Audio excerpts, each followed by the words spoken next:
Hi, this is Kerby Anderson. You know, each day we take on the tough issues and provide a biblical perspective to them. The topics we cover are wide-ranging. Apologetics, theology, prophecy, creation and evolution, intelligent design, marriage, family, child-rearing, the millennial generation, friends and society, politics, economics, business, religious liberty, the Constitution, public policy, foreign policy, military policy, tensions in the Middle East, abortion, homosexuality, pornography, sexual ethics, media, technology, history, and America's godly heritage. We talk about anything that affects your faith, your family, or your freedom. So don't go anywhere, because Point of View starts right now.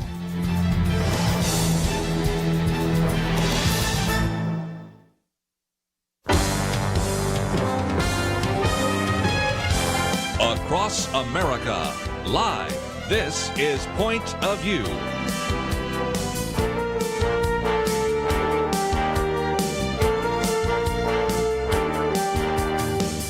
And now, Kerby Anderson. Thank you for joining me. It is the Wednesday edition of Point of View, and we are thrilled that you can join us today.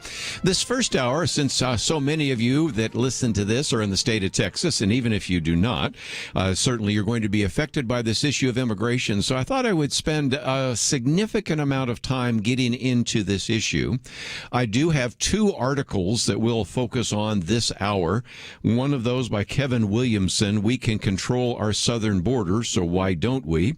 And then everything that the administration says about the border crisis is not true, and kind of a fact check. That one, interesting enough, comes from the Washington Examiner. The other one comes from National Review.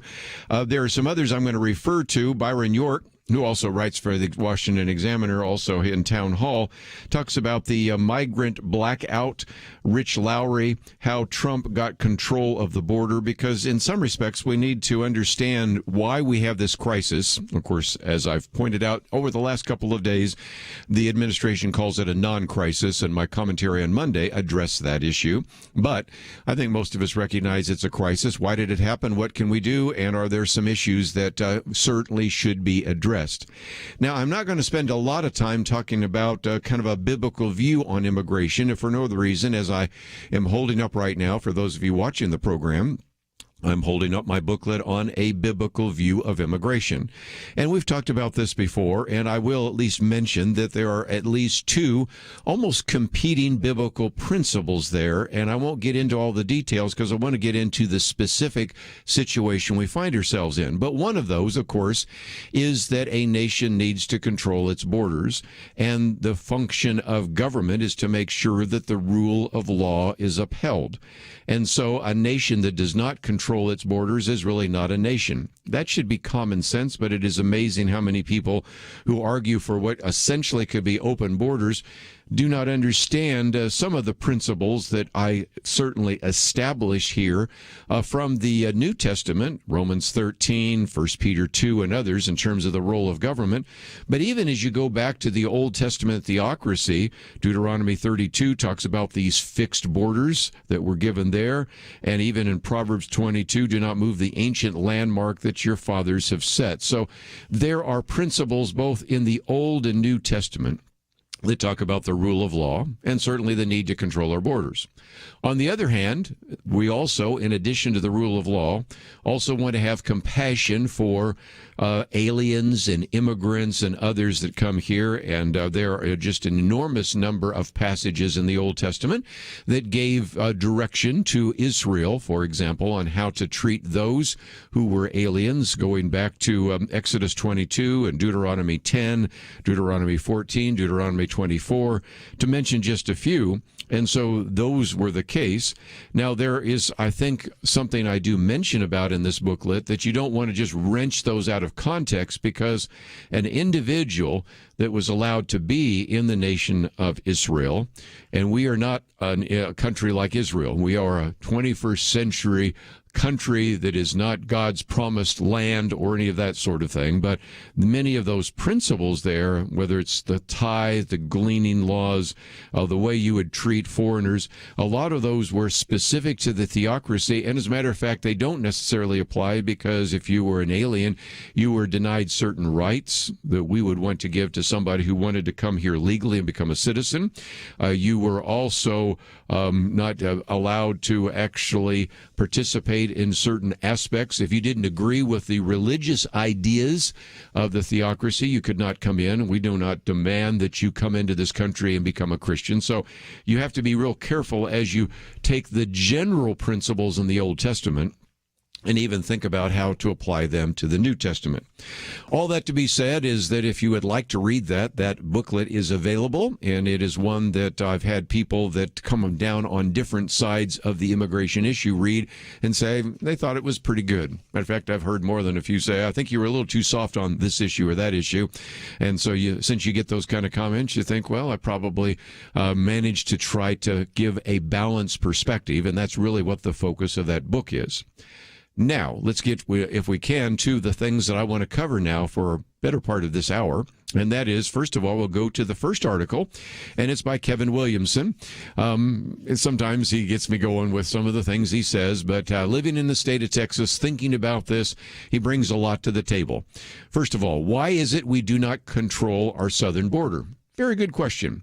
He says some people say it is a lack of a wall. Well, it certainly is part of that.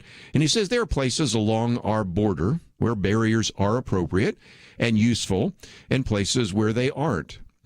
But we could put up a wall of a different kind, the human kind, tomorrow. The federal government employs 20,000 Border Patrol agents, and our border with Mexico is less than 2,000 miles. That means we could station a Border Patrol agent every 500 feet or so on the border, or every 1,500 feet if we split them into 3 8-hour shifts for a 24-hour surveillance. And 1,500 feet is not very far. You could see each other. There are people who can run that far in less than a minute. So the point he's making is, even where we have walls, and some of those walls were not completed because this administration decided to stop it and even wants to tear down the walls, that is the case. He says, yes, I know we have other borders. Since we need some of those agents to do other things, we could pretty easily supplement them with volunteers. Harris County, that's Houston, Texas, and Los Angeles County both have very large volunteer auxiliaries for their sheriff's departments. L.A. County has more volunteer sheriff's reserves than Salt Lake City has police officers. That's a point to keep in mind here. And one gets the distinct feeling that volunteer border watchers would not be hard to come by. Give them radios. They don't have to intercept anybody. They just have to call it in. And he says, we do not use our resources, he says, effectively because there's no incentive to do so. Patrolling the border, actually doing the job, would be hard and be tedious and a thankless one. But if nothing else, there are certainly ways in which we could control our border. So he starts talking about, after we come back from the break, okay, how would we be able to do that? And we'll focus first on the issue of the border. Then we'll focus on the issue of immigration. Then I want to come back and deal with a couple of issues. One of those is what has been actually portrayed in the media. And I've got some very good pieces by our friend Gary Bauer, who will be on with us next week during Truth Team, about some of the things that were said during the Talking Head shows on Sunday, and then the press conference held by the Republican House leader, that would be the House Minority Leader, Kevin McCarthy, and then even pull in some of the things that Byron York has pointed out about how maybe a compliant press has not really covered this issue very well. One of the questions he asked is there something missing from the press coverage of these thousands of unaccompanied children who have illegally crossed the U.S. border from Mexico? He said, yes, there's something missing. Pictures. When we had pictures before, under certainly the Trump administration, those get your attention, obviously, a lot more than just a description of thousands and thousands of unaccompanied minors sleeping on a floor. So we'll come back and talk about some of that, try to do a fact check on some of the things being said about immigration, and eventually we're going to move on to some other topics. But at the moment, the topic du jour is immigration. We'll continue talking about that right after this.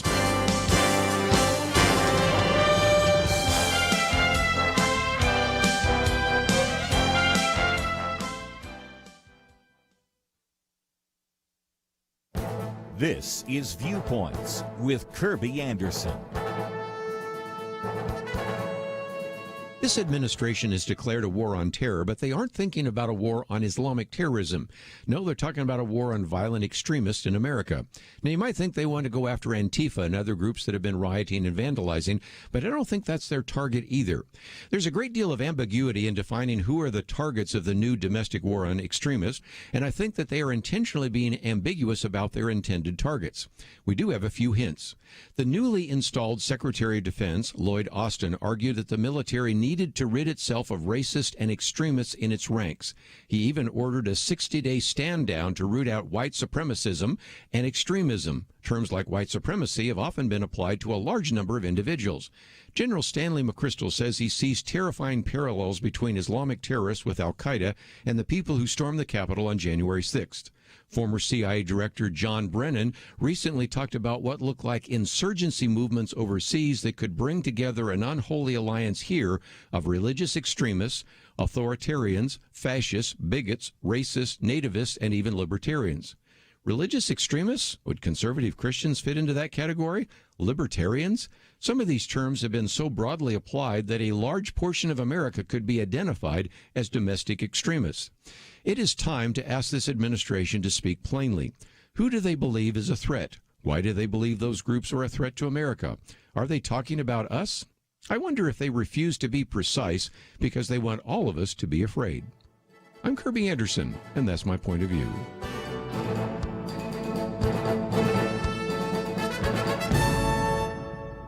For a free copy of Kerby's booklet, A Biblical View on Loneliness, go to viewpoints.info/loneliness. That's viewpoints.info/loneliness.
You're listening to Point of View, your listener-supported source for truth. Back once again talking about this issue of immigration, and then we'll move on to some other topics.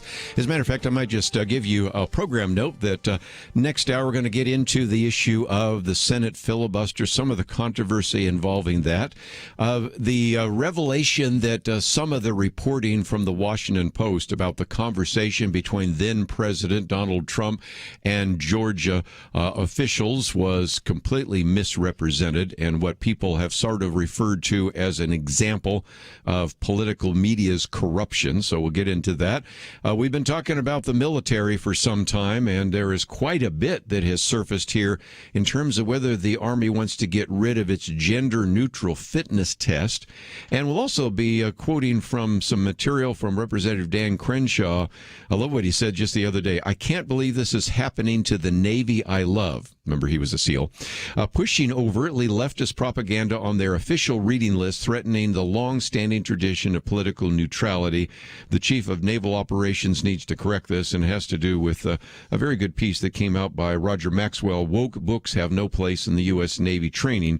So again, a while back, we're starting to think, you know, when we go into this program, oftentimes there's a piece between the news and when we come on, and which I give all the various issues that we address.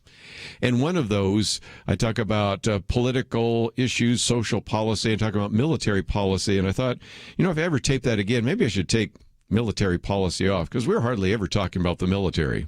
Oh, that changed this last week, didn't it? It seems like every time I've turned around, we're talking about something else happening in the military. So we'll get to all of that next hour.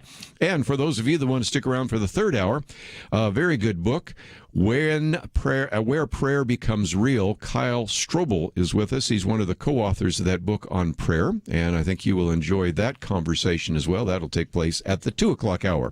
But let's get back to this piece with Kevin Williamson, in which he makes a very strong statement that getting control of the southern border is not the same thing as getting control over illegal immigration.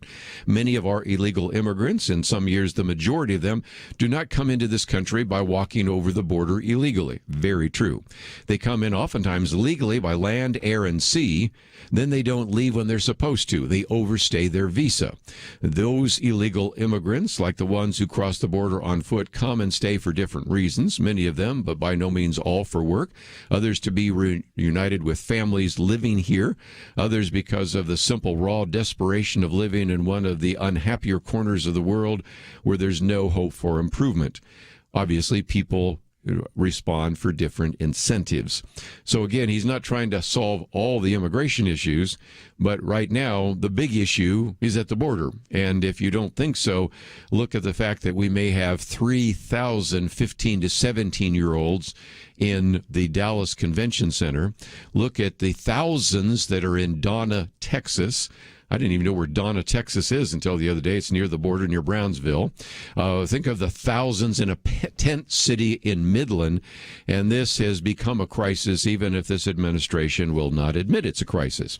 So anyway, Kevin Williamson goes on to say, we should be sympathetic to their situation, that we should enforce our laws are not mutually exclusive propositions. It's certainly the case that our lax attitude towards illegal immigration makes their lives worse in some ways. It is an attractive nuisance that leaves them, in a sense, open to human traffickers, organized crime bosses on both sides of the border, unscrupulous employers.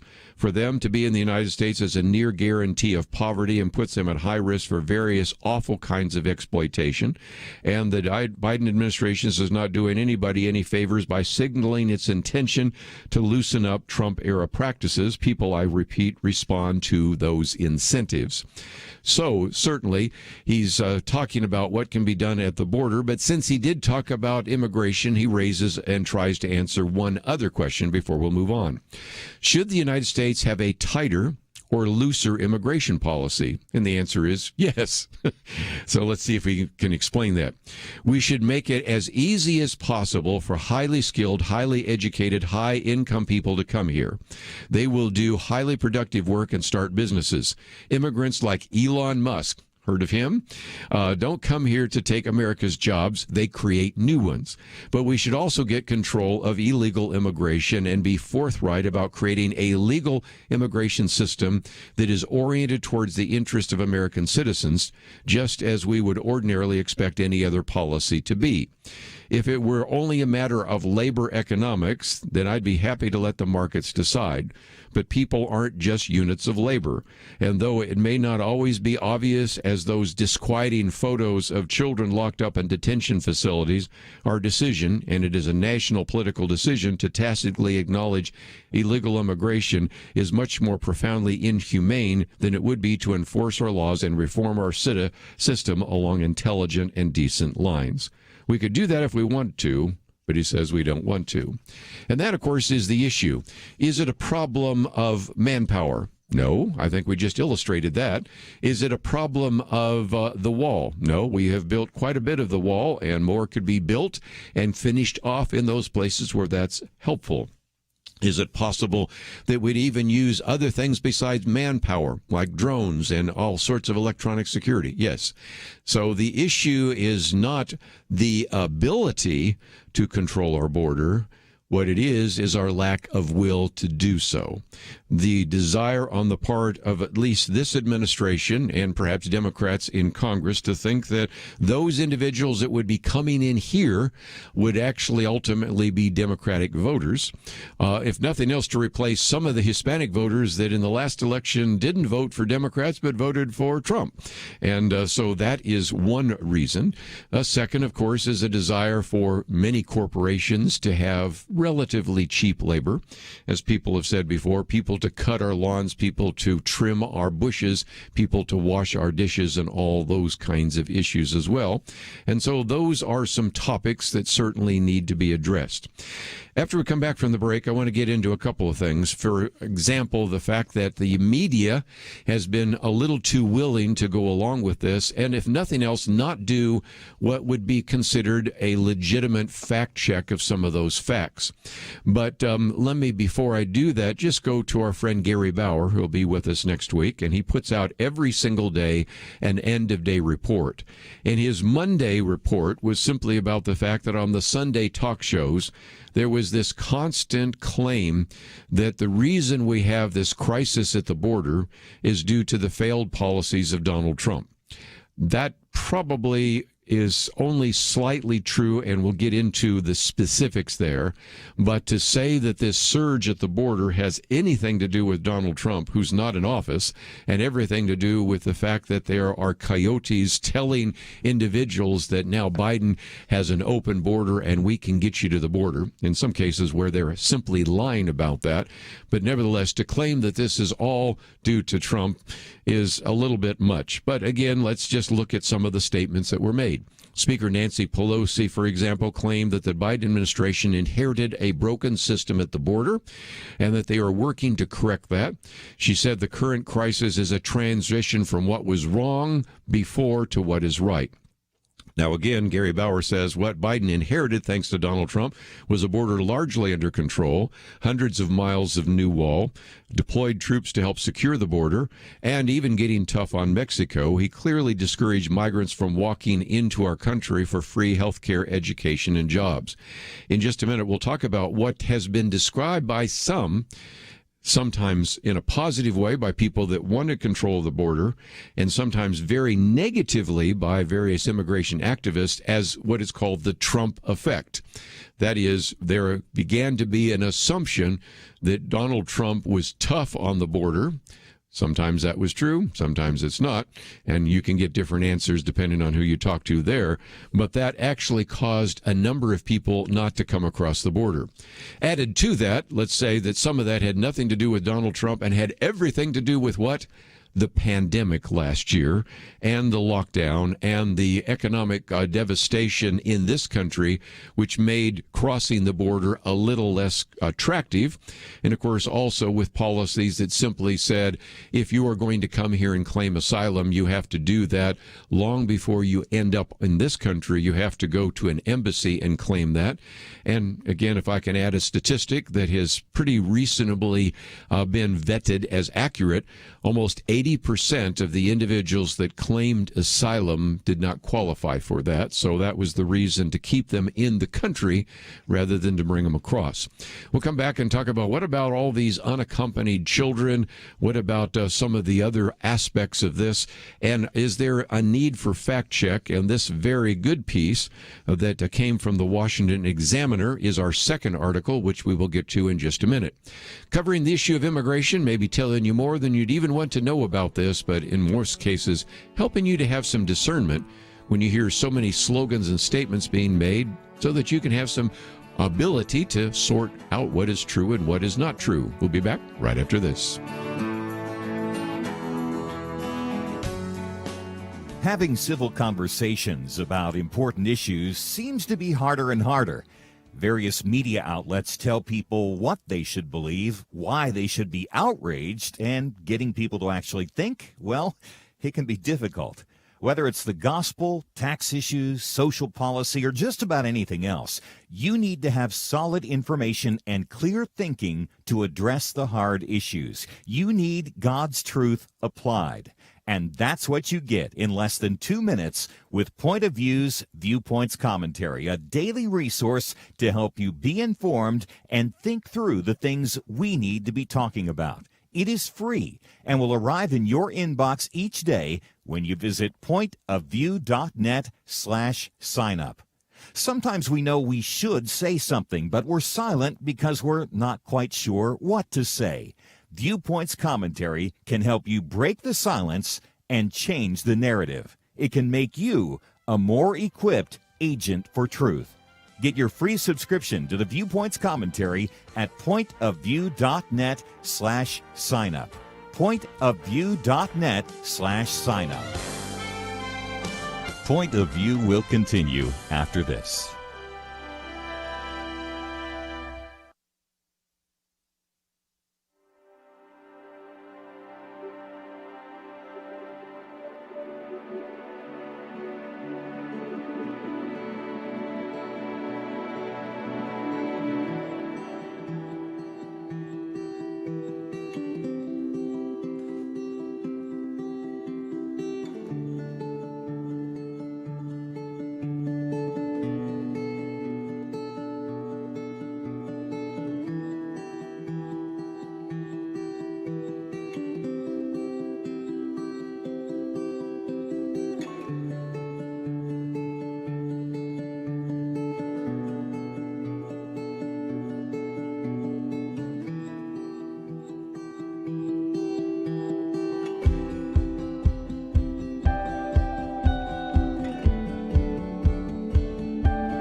You are listening to Point of View. The opinions expressed on Point of View do not necessarily reflect the views of the management or staff of this station. And now, here again, is Kerby Anderson. Back once again, we're going to continue our conversation on immigration, but just as a program note, this time tomorrow, you will have an opportunity to hear an interview that I did with Jerry Jenkins.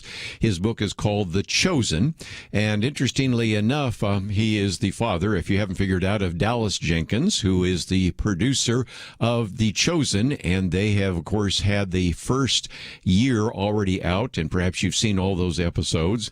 He, of course, announced on the program when we did the interview last week that Dallas Jenkins finished and had a wrap, and matter of fact even showed that last night if you happen to see some of the material where he was announcing when the second year episodes would be coming out.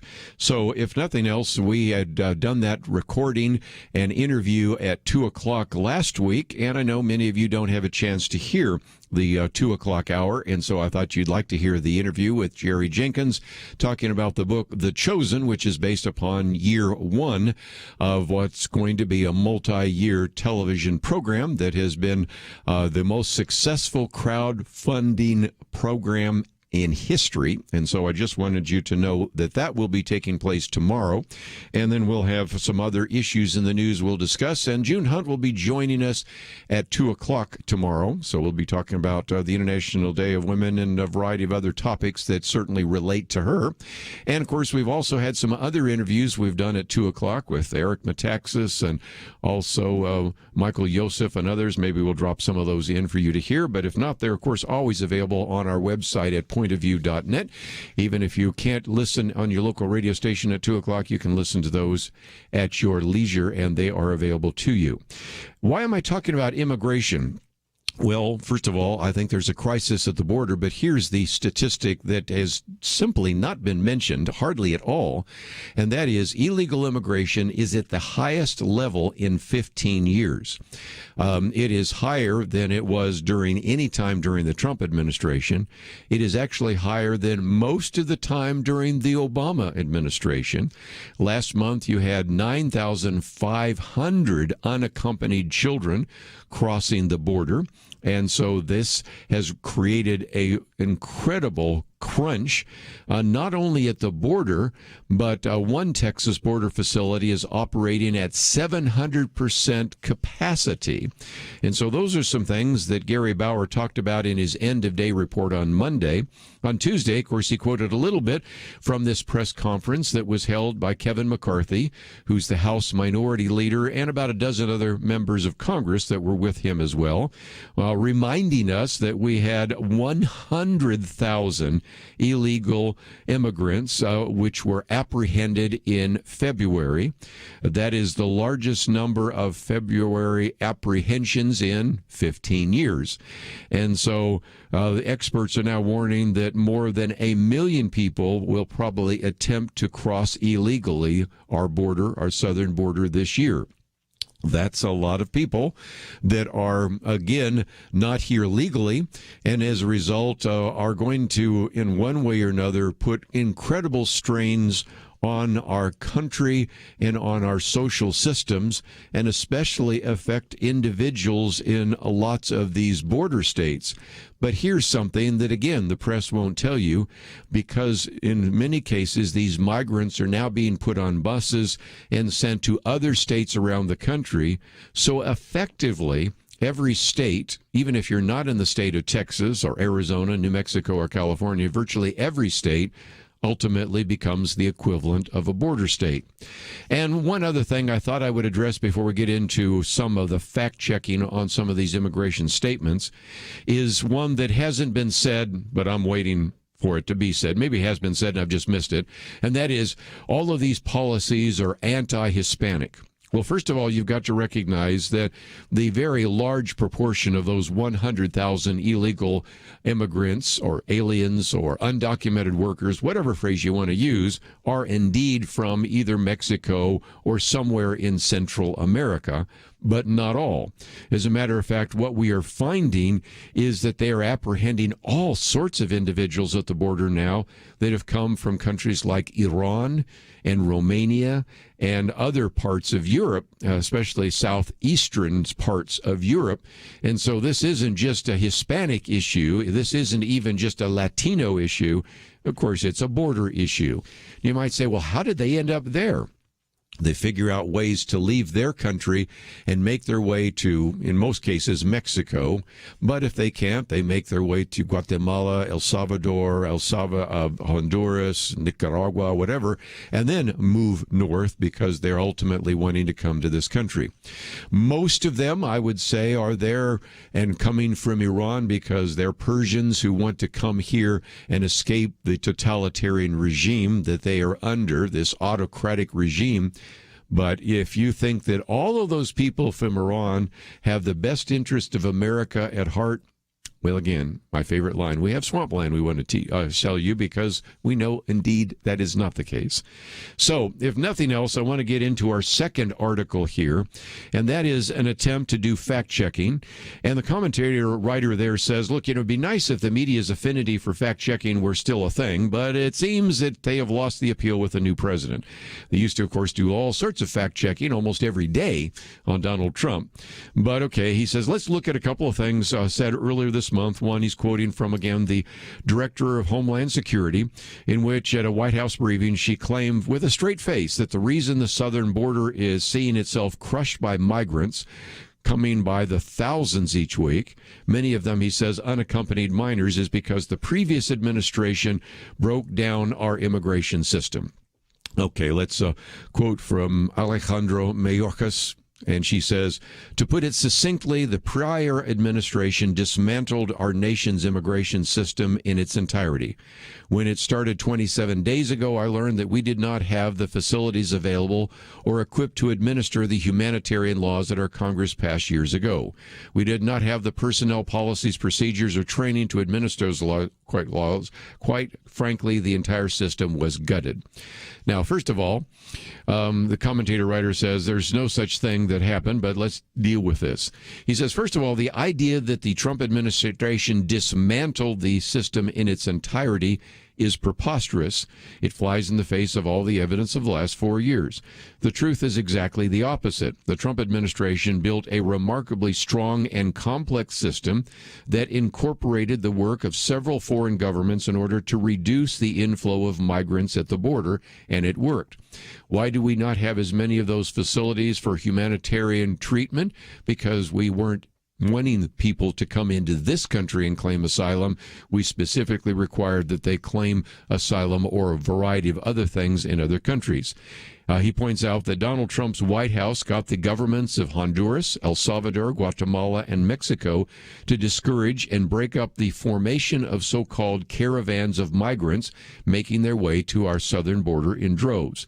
The majority of the migrants who made it to the border were then required by our government to remain in Mexico rather than in the United States while the asylum claims were processed. Remember again, as I said just a minute ago, I think most people will acknowledge, if they're honest, that 80% of the asylum claims have been rejected. Now, you can make the case that we unfairly rejected them, but the reality is 8 out of every 10 person claiming asylum doesn't qualify. This reduced the incentive to come and to file any meritorious asylum claim. No longer would such a claim be sufficient to simply get into the country. The Trump White House also raised the standard for what qualified as legitimate asylum and refugee claims. He said the ridiculously low bar that was in place before allowed virtually anyone and everyone who set forth on U.S. soil to become a welfare case for the taxpayers. He also goes on to say that the Director of Homeland Security was also being dishonest when saying we did not have the personnel, policies, and procedures or training to administer those humanitarian laws. Of course they did. They just weren't given unlimited resources to accommodate the rush of migrants. But when you campaign on open borders, you can see where that goes. Lastly, the system at the border was not gutted. Again, the opposite is true, he says. Immediately after being sworn in, Biden began to gut the very system put in place that had worked to control this problem, and, of course, was covered in the news. And then gives you a series of quotes. Reuters, February 6, Biden administration suspends Trump asylum deals with El Salvador, Guatemala, Honduras. Associated Press, February 11th, Biden decree ends emergency that Trump used to build the wall. Bloomberg, March First, Biden ends Trump's remain in Mexico rule and a border camp empties. And so again, he gives, as much as possible, a pretty good description of what was gutted and what was not. We come back from the break, we'll get into just a couple other quick issues on the issue of immigration, and hope you've stayed with me on this. If nothing else, trying to give you some facts and figures that just somehow don't end up being covered in some of these stories about migrants and unaccompanied minors. We'll talk more about that right after this.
Now, back to Point of View, your listener-supported source for truth. Back for a few more minutes. Let me continue for just a few more minutes on the issue of immigration. But again, as a program note, as we start the next hour, we're going to focus on some very important issues. One of which is the possibility of losing the Senate filibuster and the impact that that could possibly have on so many pieces of legislation. If you are not familiar with the fact that we have been trying to identify some of these very concerning pieces of legislation that have passed the House of Representatives and are now in the United States Senate, you might want to go to our website, pointofview.net. You will see one action item for H.R. 1, and almost every day I try to talk a little bit more about what is concerning about that. Even yesterday, we talked about it for a moment with Eric Metaxas, because in some respects it takes the worst possible ideas out of the 2020 election and then tries to federalize them. This is one of the most bizarre aspects of the government. In most areas of business, the goal is always to try to find out best practices and then implement those in your own corporation, in your own business. Now, I'll be the first to admit that some businesses fail to do that.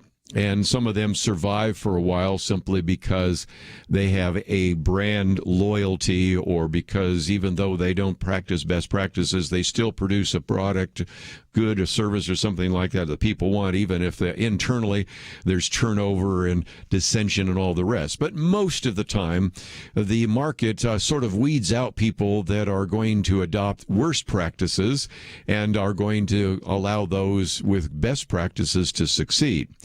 It is almost the opposite in government. It's almost like the worst practices become institutionalized, especially in the bureaucracy. And here's a classic illustration. Let's take the things that were the biggest disasters in election 2020 and now force every state in the country to do that.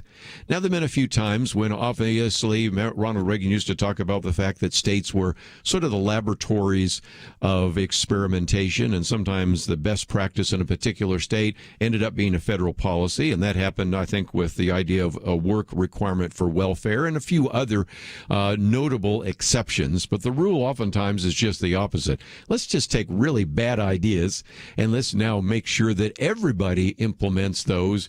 In the case here with the election, we can talk about that with education and a variety of others. So nevertheless, one of our take action items is, of course, for you to spend some time actually contacting your senators about H.R. 1.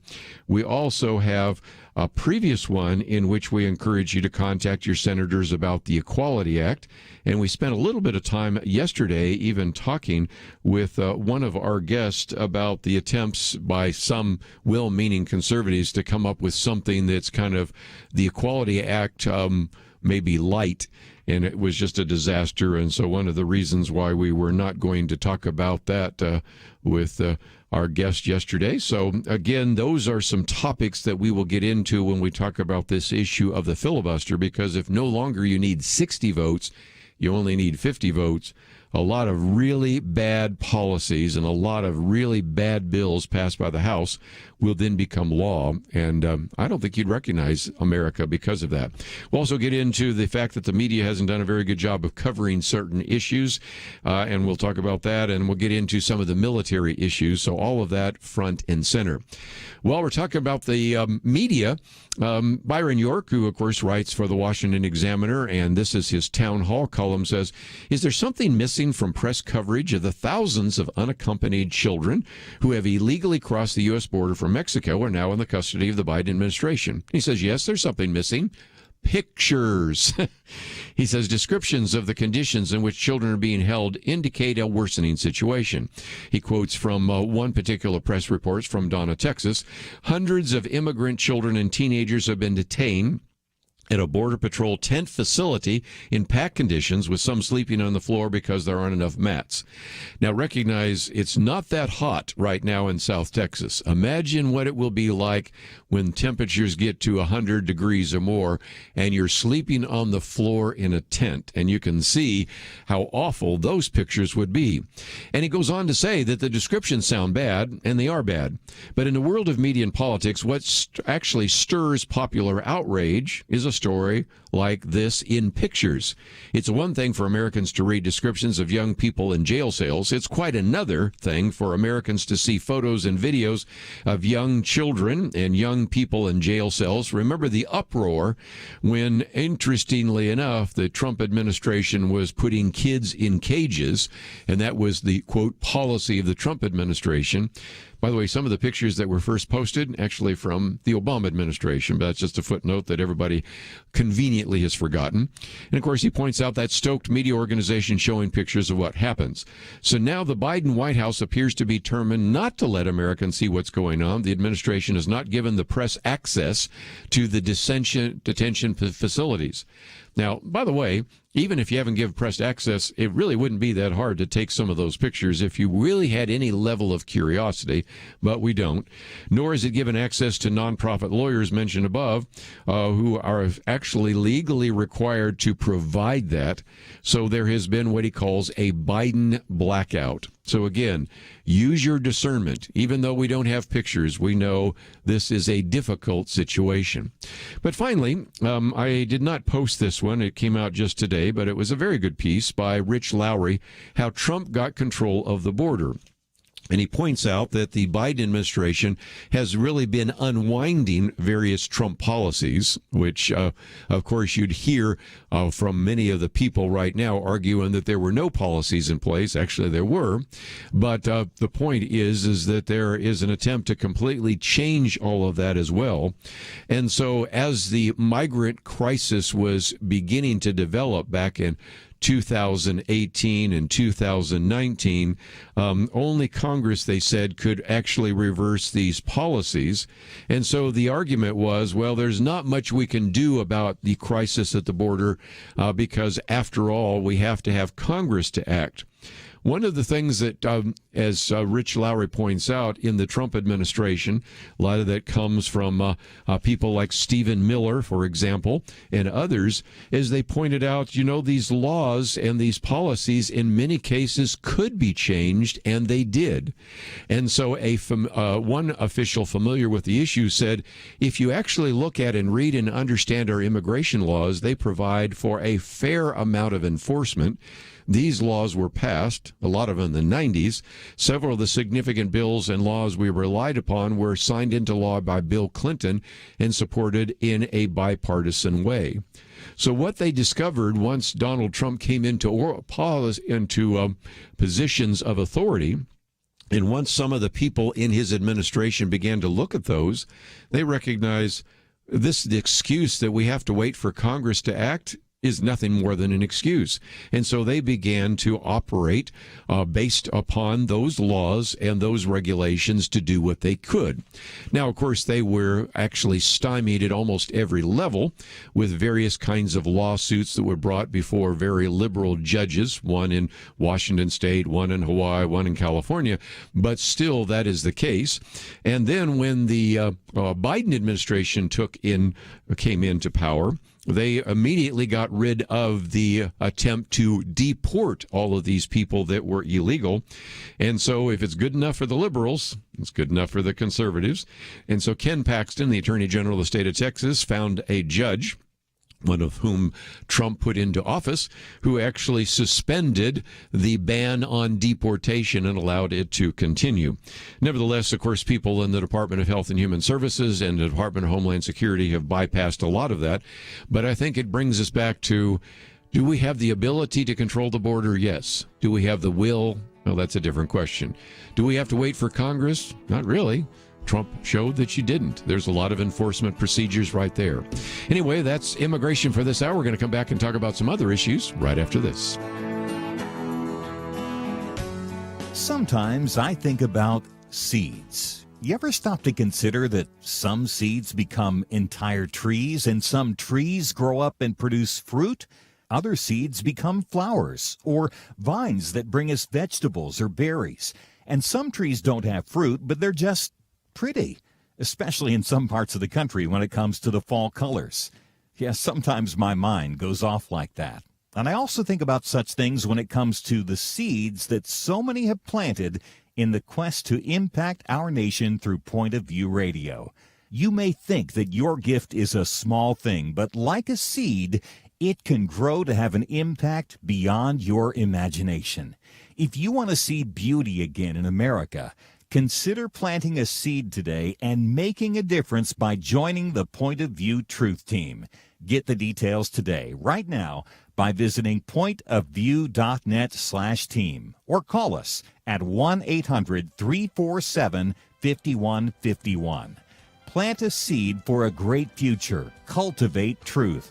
Pointofview.net/team and 800-347-5151. Point of View will continue after this.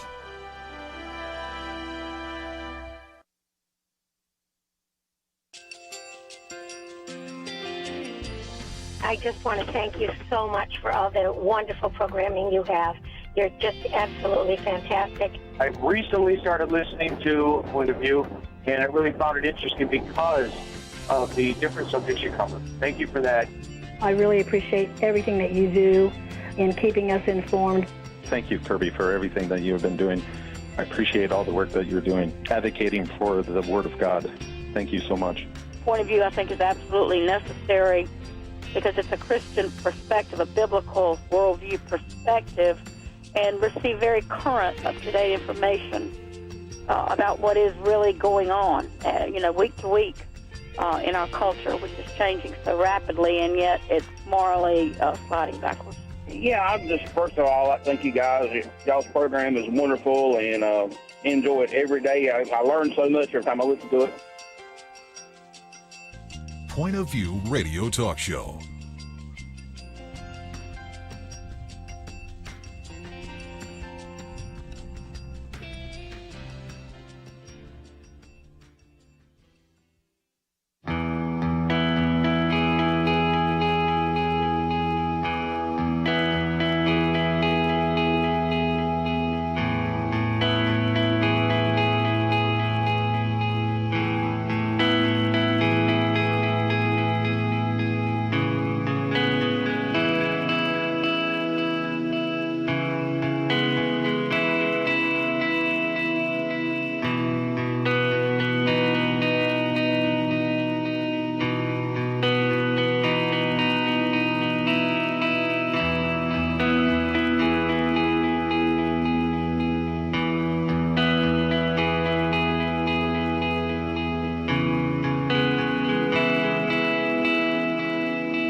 Hi, this is Kerby Anderson. Each day we take on the tough issues and provide a biblical perspective to them. The topics we cover are wide-ranging.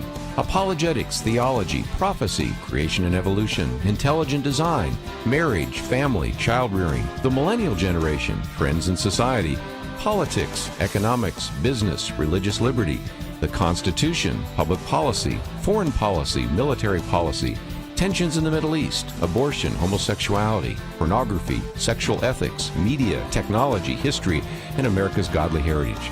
We talk about anything that affects your faith, your family, or your freedom. So don't go anywhere, because Point of View starts right now.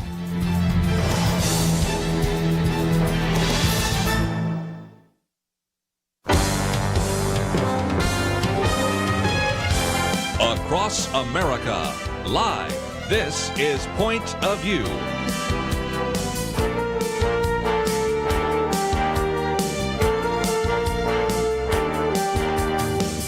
And now, Kerby Anderson. Thank you for joining me. It is the Wednesday edition of Point of View, and we so appreciate the fact that you've joined us for these 2 hours. At least I hope you can stay with us for 2 hours, because we're going to get into all sorts of issues in the news here the first hour. Second hour, Lee Strobel will be with us. We'll be talking about his book, When Our Prayer Becomes Real, and that's really helpful for us. As a matter of fact, yesterday, even when we were talking with Eric Metaxas, talking about the importance to be in prayer, and so we will certainly take that seriously. And so I just wanted you to be aware of some of the topics we're going to be addressing. Sometimes I mention the fact that we do an hour even before we have this national hour, and I just finished doing one on the whole issue of immigration, and I might have a few comments this hour, because after all, we are starting to see a very significant crisis at the border, and we haven't had much reporting of it until about now.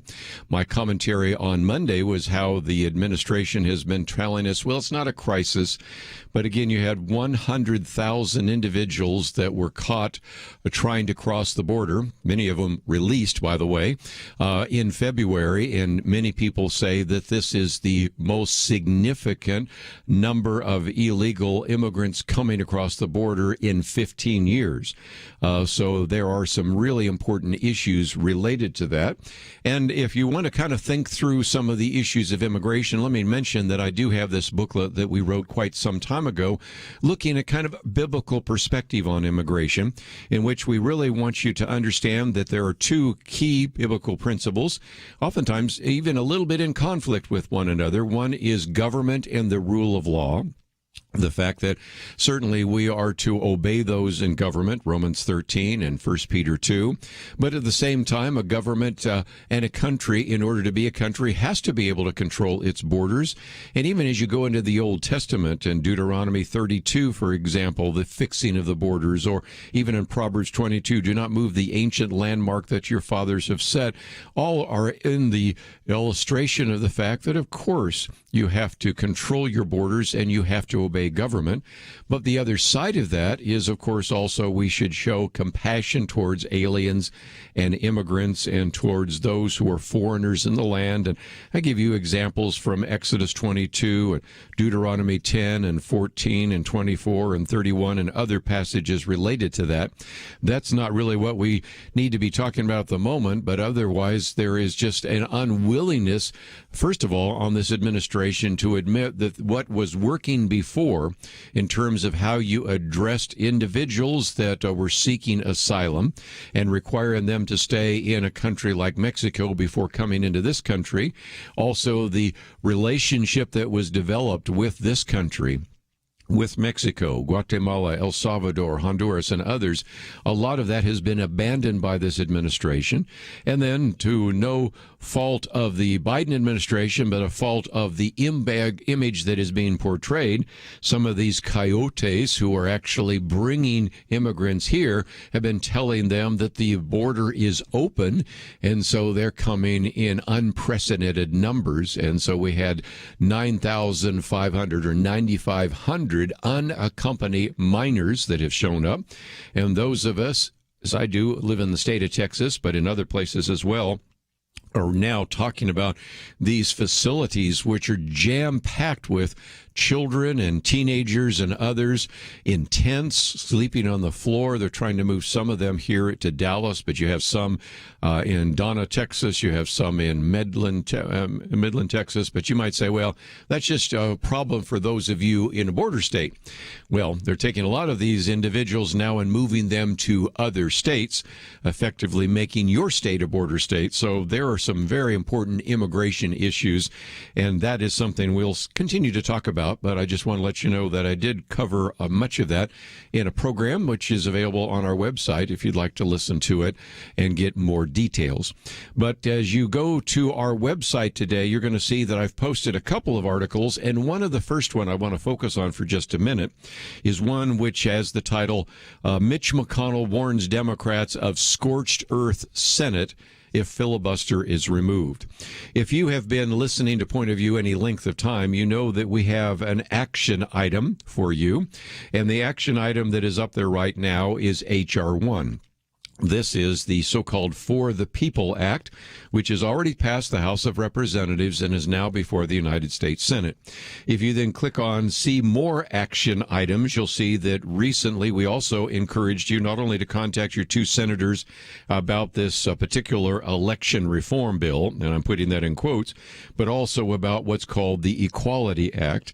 And, of course, there's more to come because there are all sorts of other very questionable pieces of legislation that have either passed the House of Representatives or are now being considered in the House of Representatives, which would alter this country in ways that I don't even think you'd begin to recognize if indeed those passed.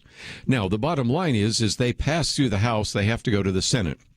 Well, the Senate right now has what is called the filibuster rule. And the filibuster rule has existed for more than a century, matter of fact, almost 2 centuries, and it is one that, in this particular case, requires that you don't pass a piece of legislation with 50 votes. You have to even have consideration of legislation. You need 60 votes to implement cloture, to end a filibuster. And so there is now all sorts of talk about getting rid of the filibuster, which is why just the other day, the Senate Minority Leader Mitch McConnell threatened to use every rule available to advance conservative policies if Democrats chose to eliminate the filibuster rule, which requires a 60-vote threshold. Now, you have some moderate Democrats in the Senate. That would be Joe Manchin, Democrat from West Virginia, Kyrsten Sinema, Democrat from Arizona, who so far have, in many cases, looked like they would support the filibuster, but there have been a lot of people trying to urge them to abandon their support for the filibuster, because all it might take to get rid of the filibuster rule would be for you to get enough of a majority to change the rule. And at that point, everything would be up for grabs. Mitch McConnell said this, "Let me say this very clearly for all 99 of my colleagues. Nobody serving in the chamber can even begin to imagine what a completely scorched earth Senate would look like." Because what he's saying is, if you go down that road, you will, first of all, you'll rue the day that you did. I mean, there are times when people maybe want to look back and say, you know, if back then Harry Reid, who was the Senate Majority Leader, hadn't got rid of the filibuster for these various judicial nominees, you wouldn't have had so many Trump nominees in the federal judiciary. But again, he says that if nothing else, as soon as Republicans will be back in the saddle, and that could happen less than 2 years from now, we would just erase every liberal change that hurt the country. We'd strengthen America with all kinds of conservative policies with zero input from the other side. So what he's trying to say is you don't want to go down that road, because very quickly, maybe very soon, it would be possible that you would not be in the majority. We would. And if you eliminate the filibuster, we're not going to say, well, then we'll go back to the filibuster. So you may want to think a little bit more carefully about what you're trying to implement. So we come back from the break. I want to talk a little bit more about it, not often, but we'll get into that and all sorts of other issues that are certainly going to be important to you and your family. We'll be right back.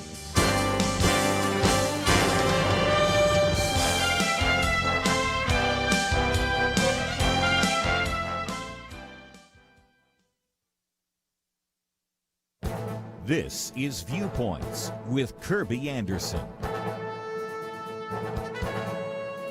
This administration has declared a war on terror, but they aren't thinking about a war on Islamic terrorism. No, they're talking about a war on violent extremists in America. Now, you might think they want to go after Antifa and other groups that have been rioting and vandalizing, but I don't think that's their target either. There's a great deal of ambiguity in defining who are the targets of the new domestic war on extremists, and I think that they are intentionally being ambiguous about their intended targets. We do have a few hints. The newly installed Secretary of Defense, Lloyd Austin, argued that the military needed to rid itself of racist and extremists in its ranks. He even ordered a 60-day stand down to root out white supremacism and extremism. Terms like white supremacy have often been applied to a large number of individuals. General Stanley McChrystal says he sees terrifying parallels between Islamic terrorists with al-Qaeda and the people who stormed the Capitol on January 6th. Former CIA Director John Brennan recently talked about what looked like insurgency movements overseas that could bring together an unholy alliance here of religious extremists, authoritarians, fascists, bigots, racists, nativists, and even libertarians. Religious extremists? Would conservative Christians fit into that category? Libertarians? Some of these terms have been so broadly applied that a large portion of America could be identified as domestic extremists. It is time to ask this administration to speak plainly. Who do they believe is a threat? Why do they believe those groups are a threat to America? Are they talking about us? I wonder if they refuse to be precise because they want all of us to be afraid. I'm Kerby Anderson, and that's my point of view.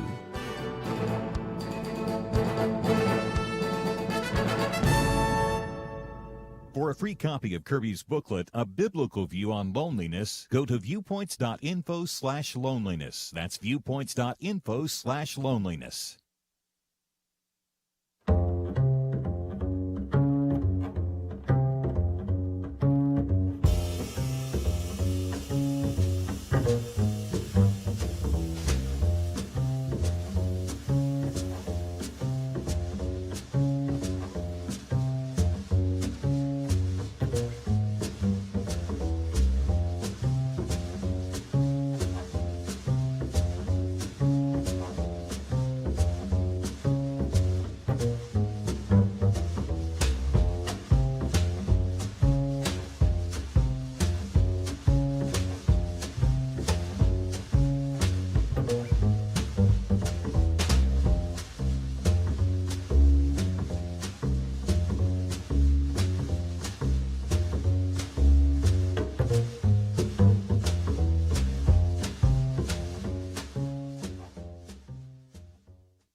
You're listening to Point of View, your listener-supported source for truth. Back once again, let me just mention that one of the reasons I brought this up about the filibuster is because when we think about this, it is the one, if you will, block to all sorts of very radical policies being implemented. And of course, one of those, which we talked about yesterday with Eric Metaxas just briefly, but let me get into it again, is the For the People Act. If you look at the various elements of For the People Act, which goes beyond even things having to do with the election, and we've seen this before just recently with the $1.9 trillion bill that would actually address this issue of the COVID vaccines and all the rest, we find that oftentimes all sorts of other things are implemented into it or inserted into it. And so if the For the People Act only needed to pass with 50 votes instead of 60 votes, is it possible that you indeed could find all 50 Democrats voting for that? There are some issues in there that I would think even some of the so-called moderate, and there are very few, senators who are Democrats might not go along with it, but there would be such incredible pressure from the party to go along with them. And as I've tried to explain so many different times, giving you some of the facts and figures for that, or even the other day, posting a very good piece by Hans von Spakovsky, who is a member of the Federal Elections Commission, now with the Heritage Foundation. An individual has put together this huge database of all the examples of voter fraud. And if you're not familiar, there are actually people right now being prosecuted for voter fraud from the 2020 election. I know of 2 cases right here in my home state of Texas right now in which that is taking place. But nevertheless, he has pointed out all of the dangers in the particular bill. And I've tried to, in some respects, give you a chance to think about this without getting into all the details. Sometimes our eyes glaze over when you talk about the details. And the best way I can explain this particular bill, the For the People Act, is it takes some of the worst practices of the 2020 election and requires that all 50 states and the District of Columbia implement that top down. First of all, I hope that even if this were to pass, and I hope it doesn't, but if it were passed, I would hope that at least the Supreme Court would say, this is ridiculous. The Constitution makes it very clear that we have 50 different state elections. The state legislatures are responsible for that, and this is an unconstitutional action that should be struck down. But you never can trust the Supreme Court on any one of those issues. But it's a good example of something I've seen time and time again. If you go out into the business world, you see books like Good to Great, and you see all sorts of books talking about what are the best practices in the field of business. What are the best practices that have made these companies and these businesses succeed? And then most other businesses want to take the best practices. They might even learn vicariously from other businesses and implement them into their own company. That's not the case in the government. Now, I'll be the first to admit that sometimes businesses don't implement best practices, and sometimes they even survive because they still produce a good product or they actually produce a good service. And even though there's turnover within the company and there's a lack of morale, still sometimes they survive. But the bottom line is most businesses really try to implement best practices. The government is almost completely the opposite. There are so many examples you can use over time in which sometimes the worst practices get implemented within the federal bureaucracy.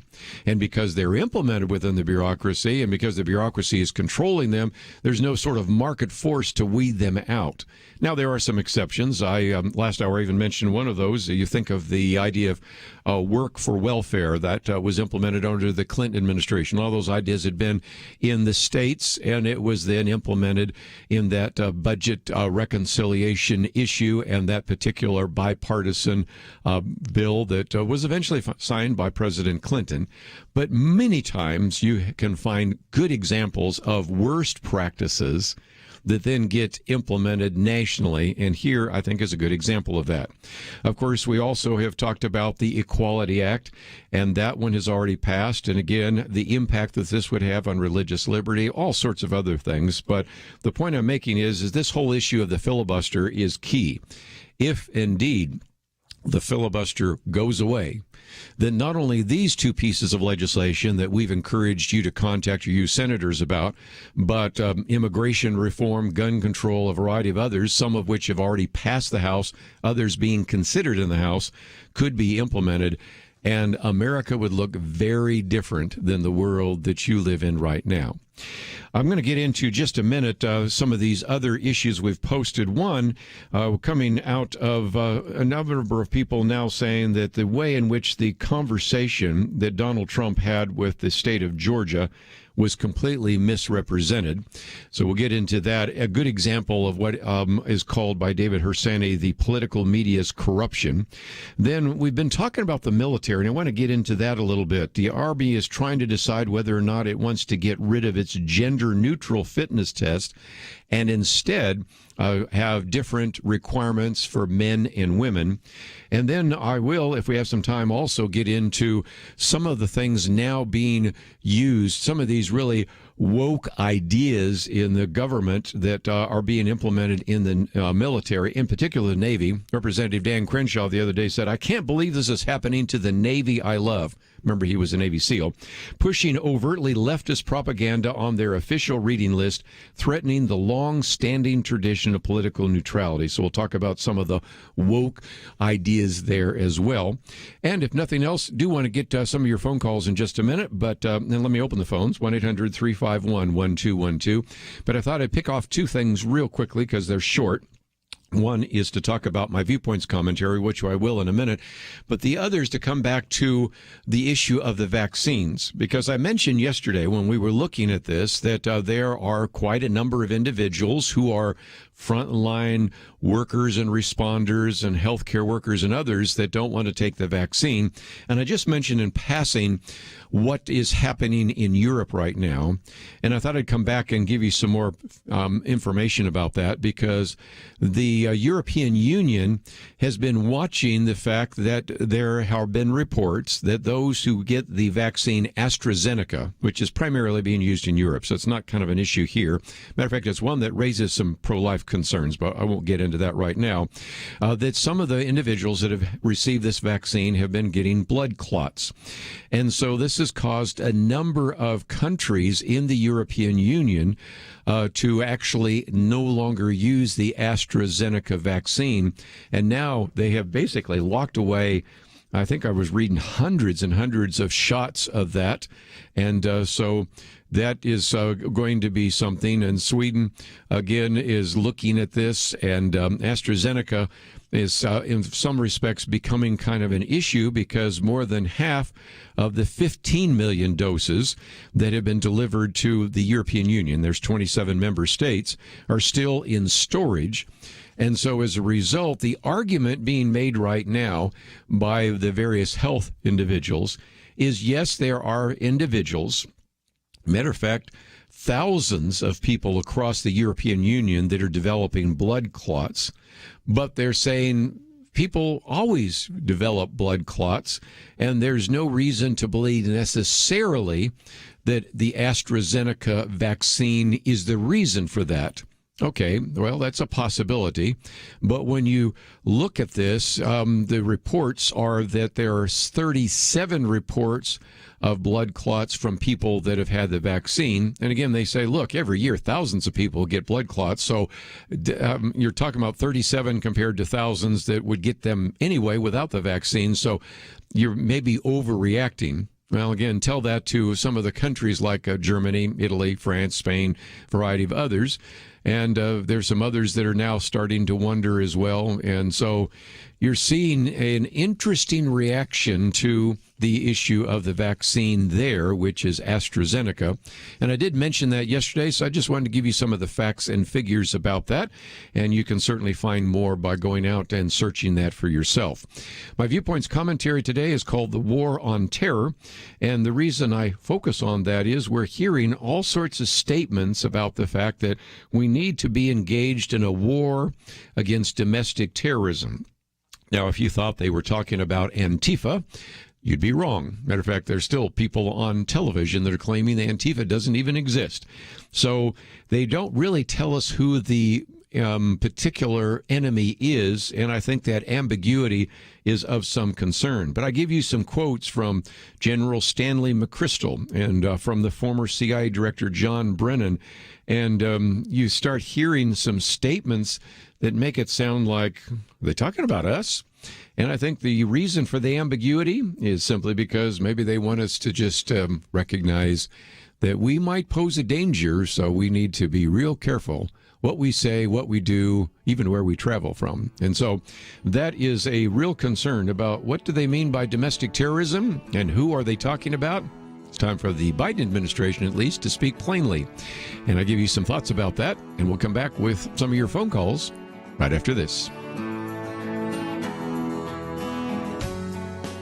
Having civil conversations about important issues seems to be harder and harder.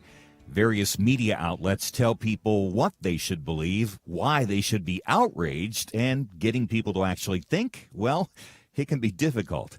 Whether it's the gospel, tax issues, social policy, or just about anything else, you need to have solid information and clear thinking to address the hard issues. You need God's truth applied.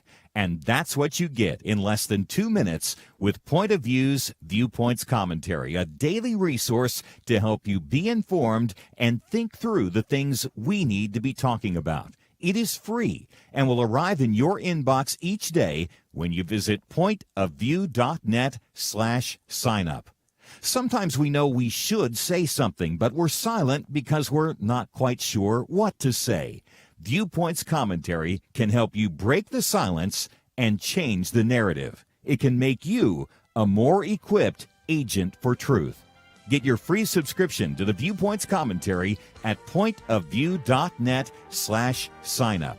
pointofview.net/signup. Point of View will continue after this.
You are listening to Point of View. The opinions expressed on Point of View do not necessarily reflect the views of the management or staff of this station. And now, here again, is Kerby Anderson. If you'd like to join our conversation, 1-800-351-1212. Lots of things to cover. In just a minute, I want to get into the so-called bombshell correction, which I think in some respects people say illustrates kind of the corruption of the media. We'll get into the Army wanting to maybe backtrack on some of its fitness tests and all the rest. But let's take some phone calls first. Head up to Alaska, KJNP. Ken, thank you for joining us today here on Point of View. Hello, Kerby. I have a question regarding Article 1, Section 4 of our Constitution, and I notice that this section applies only to elections for U.S. senators and representatives, not for the president. So if a state decides to hold separate elections for its senators and representatives, not on the same day as election for president, then who has control of the times, places, and manner for the presidential election? Very, very good question. Again, if you're not familiar, this was established to say, look, it is the responsibility of the states to run their elections, and they talked about senators and representatives, but you raise a very good question. It doesn't mention president. Well, that's because the president was selected by the Electoral College and not even by the popular vote. As a matter of fact, oftentimes people might have voted in a state, but the electors may or may not have followed that popular vote. So in some respects, because there was not an actual election, a direct election of the president, that's why it was left out. Now, how's the Supreme Court ruled on this? Well, I'll defer to Lathan Watts on Friday in case I'm wrong, or Kelly Shackelford next time he's in here. But I think the assumption has always been that the times, manners, and places of elections are the responsibility of the state. And the only disclaimer in that is that sometimes Congress can make a law to alter those regulations. Well, what does that mean? Well, that would mean that we would have an election that would take place on, for example, the first Tuesday in November, or that we will have the inauguration in January, not March. So those most of the time are seen as pretty limited, and I think would probably still be true for most of very small kinds of incremental changes. I think the Supreme Court might struck down anything in which Congress did that, which is why, if I can be so bold, I think we are probably dealing with a piece of legislation being considered by the Senate that even if it did pass the Senate, one would hope at least the Supreme Court would strike it down because it seems to be a violation of exactly what you find in Article 1, Section 4. I hope that answered your question. If the Supreme Court would actually hear it. Well, that's another thing. You know, this last week, Donald Trump, who's been somewhat quiet, not completely, said, you know, he's appalled that the Supreme Court did not consider any of those cases. So I think your point's well taken. But I appreciate you being a student of history. And if nothing else, it's a great opportunity here to educate people, because a lot of people say, well, wait, why couldn't the federal government control elections? Because we, as the founders, never gave that responsibility to the federal government. And one of the reasons why we have an electoral college, one of the reasons why we allow states to come up with their different laws and rules is because that's where the power should be. You know, any particular power, the enumerated power that is not given to the federal government is reserved to the states and the people. And so that's kind of Constitution 101. But Ken, thank you so much for asking that question. Thank you. That opens up if you other wants to talk about that. If not, I'm going to get into one other issue. If there's one thing we've been saying at a Point of View, it is that you really need to develop discernment.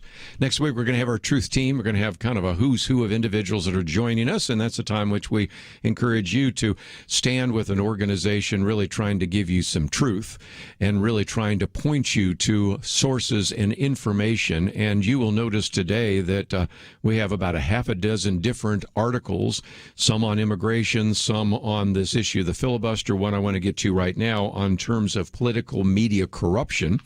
And it has to do with a story that came out, which was first kind of talked about in the Washington Post, covered by the Wall Street Journal. So let me just jump to kind of that middle paragraph, because, again, this is 8 pages long. I'm not even going to try to cover all the pieces here, but it points out one of those in which you had kind of this apology.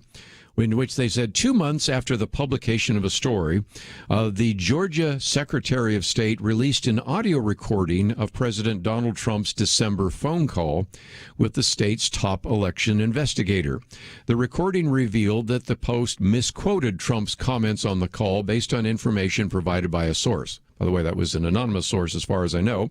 Trump did not tell the investigator to find the fraud or say that she would be a national hero if she did so. Do you remember how that probably led, I think, in part to the maybe even the election of 2 Democratic senators out of Georgia, because, of course, you had that election taking place later. Instead, Trump urged the investigator to scrutinize the ballots in Fulton County, Georgia, asserting that she would find dishonesty there. He also told her that she had the most important job in the country right now. A story about the recording can be found here, and so they actually have that. The headline and the text of the story have been corrected to remove quotes misattributed to Trump. Now, again, one of the things that David Harsanyi says, there's a difference between a president instructing an investigator to find a fraud so that she can become a national hero and saying you need to see if there's any fraud that exists.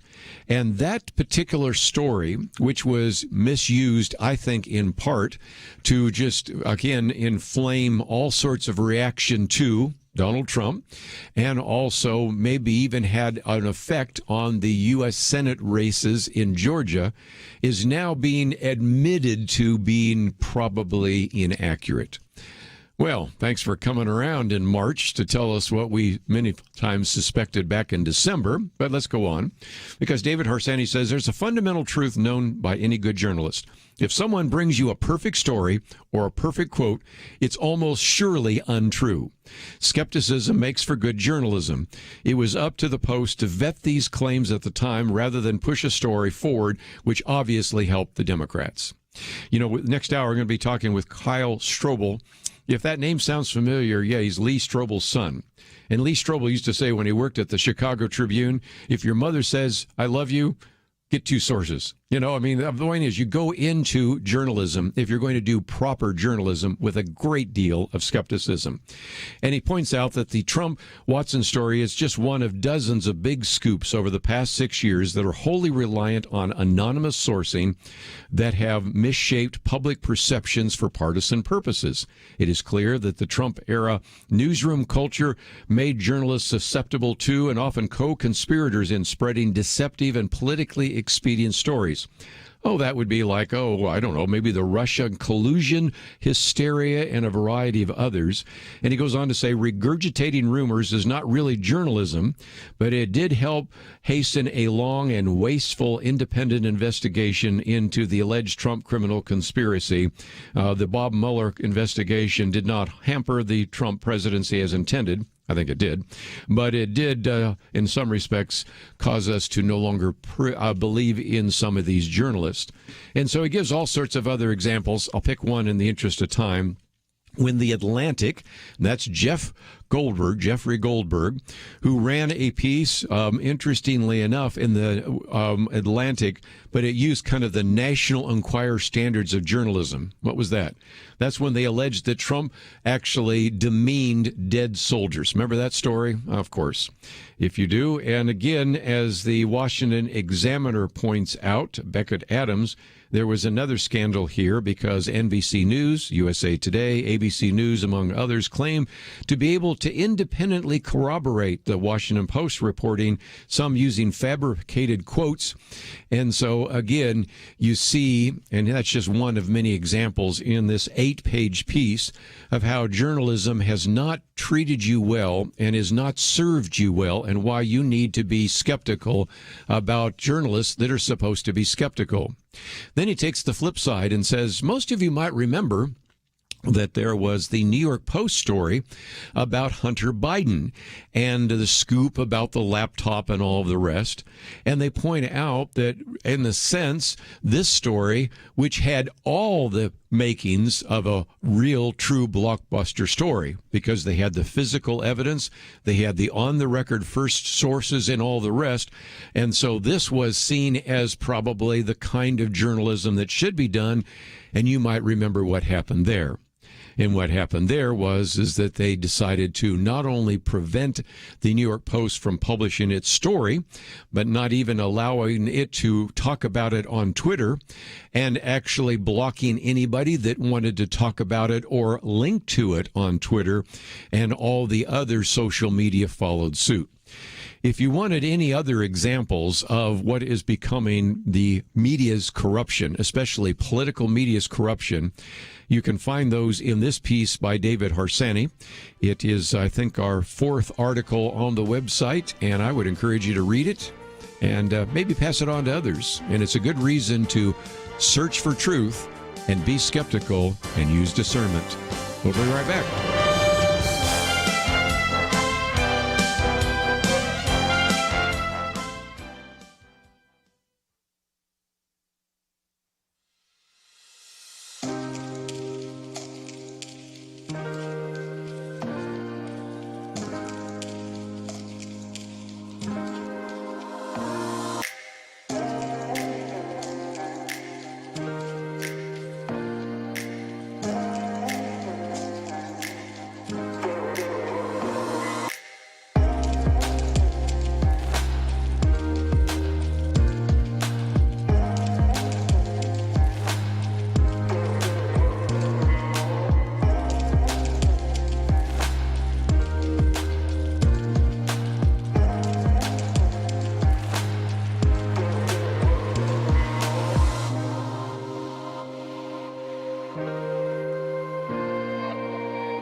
Now, back to Point of View, your listener-supported source for truth. Back for a few more minutes. Let me just mention at the top of the hour, we're going to be talking with Lee Strobel, where prayer becomes real, and it certainly will help our prayer life, and I certainly am going to sit back and listen to some of the things he wants to share with us from his book. But just before we take a break, let me talk about the military, and it is something that we haven't talked about very often. Oftentimes when we start the program, there's a piece that you can oftentimes hear if you're listening on computer about all the different kinds of topics we list, and one of those that I mentioned is military policy. There was a point maybe a couple of months ago I thought maybe we should redesign that and take out military policy because we're hardly talking about the military at all. Well, that's changed in the last week, hasn't it? A lot of that started, of course, originally with some of the comments by Tucker Carlson, in which he raised some questions about this speech that was given by President Biden about promoting brand new uniforms for pregnant women and hair designs and everything. And so then immediately the whole military industrial complex came down on him. The Pentagon spokesperson, John Kerby, said that the Pentagon was filled with revulsion about his comments, and you had an Army Sergeant Major saying that we will dominate any future battlefield that we're called on, and felt that the words used by him were divisive. You have a Marine Corps Master Gunnery Sergeant who was actually reminding us that Tucker Carlson had never served a day in the service of the armed services, and on and on and on, those kinds of things.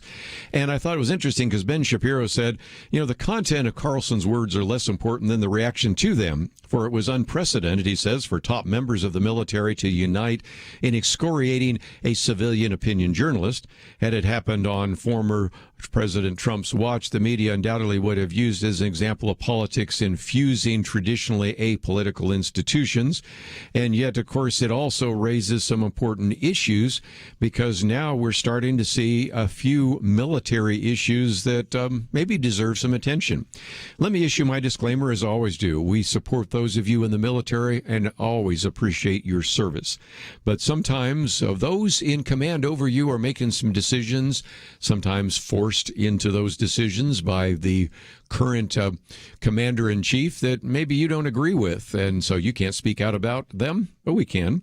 And this piece from the editors of the National Review said, back in 2015, when the Obama administration moved to open all ground combat arms to women, they, at the time, that is the editors, worried about the fact that maybe social justice was taking precedent over combat readiness. Well, there's now a recent report in a military news outfit called Task and Purpose that says the Army brass are now weighing whether to backtrack on the new gender-neutral Army combat fitness test. If for no other reason, then what they found is when they put men and women through them, they find that as many as 65% of the female soldiers fail the test, compared to about 10% of the men. And there are all sorts of things that are part of that test: a deadlift, a standing power throw, which is where you throw a 10-pound medicine ball backwards over your head, push-ups, a drag and carry shuttle run, leg tucks, 2-mile run, those kinds of things. And, of course, the goal is to make sure that you have those individuals that are going to be most ready for combat, in many cases being able to do the things that are going to be necessary if you are in combat. But the editors of the National Review said, predictably, though, as women struggle to meet the physical demands necessary for combat, the advocates are calling for what? The equality of outcomes. The point here, they say, is not to disparage the American women who selflessly volunteer to wear their nation's cloth, especially as many American women have found themselves downrange under enemy fire in the last few decades. Rather, we criticize the mindless drift towards lowering the minimum standards required to ensure that a soldier is equipped to fight and to win in combat. And so that is kind of the issue that is being raised here. And I won't read all of this piece, but for those of you that have served in the military, for those of you that have members in your family that served in the military, you have to simply say these are some really legitimate questions that, in this case, the editors of the National Review or the editors of the Wall Street Journal or Ben Shapiro or others raising. And the argument that, well, they've never served a day in combat or they've never served a day in the armed forces kind of fails when you come to my next piece. Because that comes from Dan Crenshaw. You know who he is, okay? Representative Dan Crenshaw, 2nd Congressional District, just down the road from where we're broadcasting right now. Served with distinction. Of course, lost an eye when an IED exploded. And I'm reading from his piece. in which he says, I cannot believe this is happening to the Navy I love, pushing overtly leftist propaganda on their official reading list, threatening the long-standing tradition of political neutrality. He says the chief of naval operations needs to correct this. He says, retweet if you agree. No more woke BS. And what he refers to is a piece that was in National Review in which it says woke books have no place in the U.S. Navy training. That's by Roger Maxwell. And what they're talking about here is Ibram Kendi, Professor Ibram Kendi. If you're not familiar with him, How to Be an Anti-Racist, but an individual that I think we could say with virtual certainty most of our listeners to Point of View would disagree with, and you would think that most of the Navy would as well. But here's the quote, again from this article. On February 23rd, the Chief of Naval Operations released an updated version of the Navy's professional reading program. The program, a long-standing tradition that curates suggested readings for all members of the Navy, has a stated aim of educating and training the sailors that compose this branch of the armed forces. According to the Navy's official website on this program, this is, again, a goal to outthink our competitors. We must study and apply lessons we've learned from the past. Nobody disagrees with that. He further holds that one of the very best ways to do this is to foster an environment where every sailor depends and deepens their level of understanding and learning. Many of the 48 books listed on this newly released reading checklist cover topics relevant to Navy's overall mission of becoming a more lethal fighting force. Things like naval strategy, deep dives into future world superpowers, leadership development, technology changes in the domain of warfighting. And in the midst of a lot of really good books, by the way, you have Ibram Kendi's How to Be an Anti-Racist. You have, for example, you've got Michelle Alexander's The New Jim Crow. You have Jason Pearson's, I think is how you pronounce his name, Sexual Minorities in Politics, and you kind of get the sense of the drift. So again, I will leave it to those of you that have served in the military, especially those of you that have served in the Navy, to maybe join with Representative Dan Crenshaw and others to say, what in the world is happening here? And we need to get back to basics. And this attempt to have a woke military is not a good idea. We need to have the most efficient fighting force on the planet. And we seem to be illustrating that we focus on almost anything else but that right now. And when you have individuals reacting to Tucker Carlson by saying, well, diversity is our strength, not sure that it is. And if it is, then give us the evidence for it, because a lot of us, whether you've served in the military or not, we're somewhat skeptical. Anyway, let me encourage you to go to the website today. You're going to find my Viewpoints commentary on war on domestic terror. When we come back, we're going to spend some time talking about prayer. What can we learn about prayer? And certainly, as we heard yesterday, as we talked with our good friend Eric Metaxas in studio, there is such a need to pray for this nation. Everything you've been hearing lately certainly would cause me to pray. I hope it would cause you to pray as well. So we'll talk about that with Kyle Strobel right after these important messages.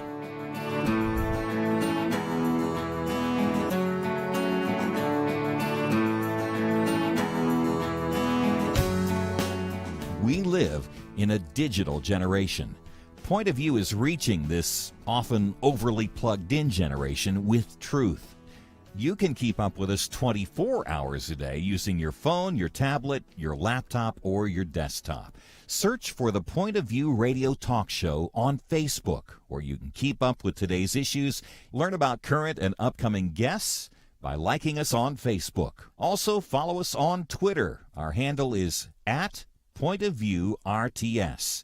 That stands for Point of View Radio Talk Show. Learn, interact, make a difference with Point of View using new media. And here's one way you can make a big difference. Help us increase our reach by spreading the word among your friends. Share a Facebook post.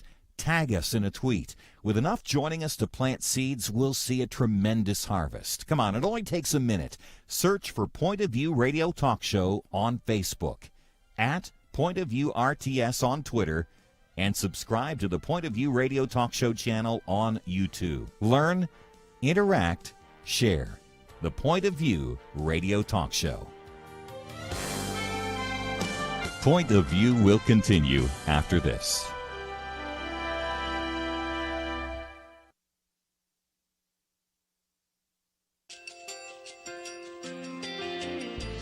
I just want to thank you so much for all the wonderful programming you have. You're just absolutely fantastic. I recently started listening to Point of View, and I really found it interesting because of the different subjects you cover. Thank you for that. I really appreciate everything that you do in keeping us informed. Thank you, Kerby, for everything that you have been doing. I appreciate all the work that you're doing, advocating for the Word of God. Thank you so much. Point of View, I think, is absolutely necessary because it's a Christian perspective, a biblical worldview perspective, and receive very current, up-to-date information about what is really going on, week to week in our culture, which is changing so rapidly, and yet it's morally sliding backwards.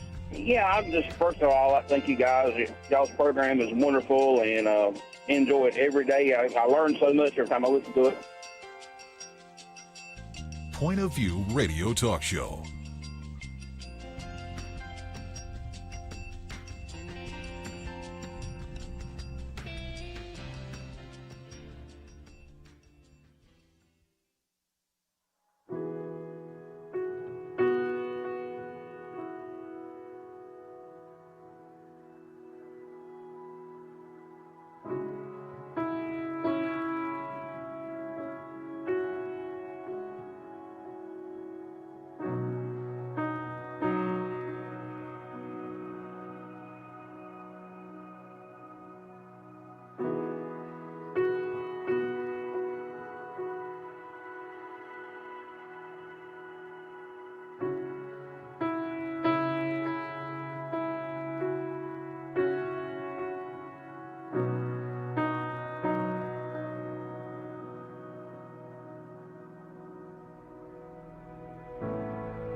Hi, this is Kerby Anderson. Each day we take on the tough issues and provide a biblical perspective to them. The topics we cover are wide-ranging.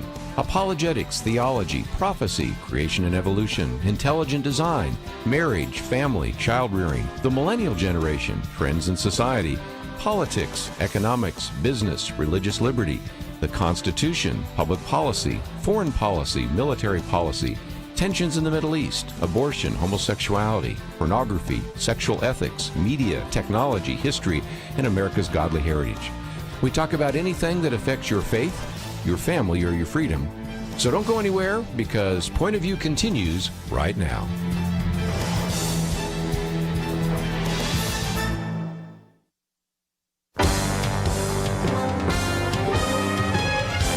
Across America, live. This is Point of View.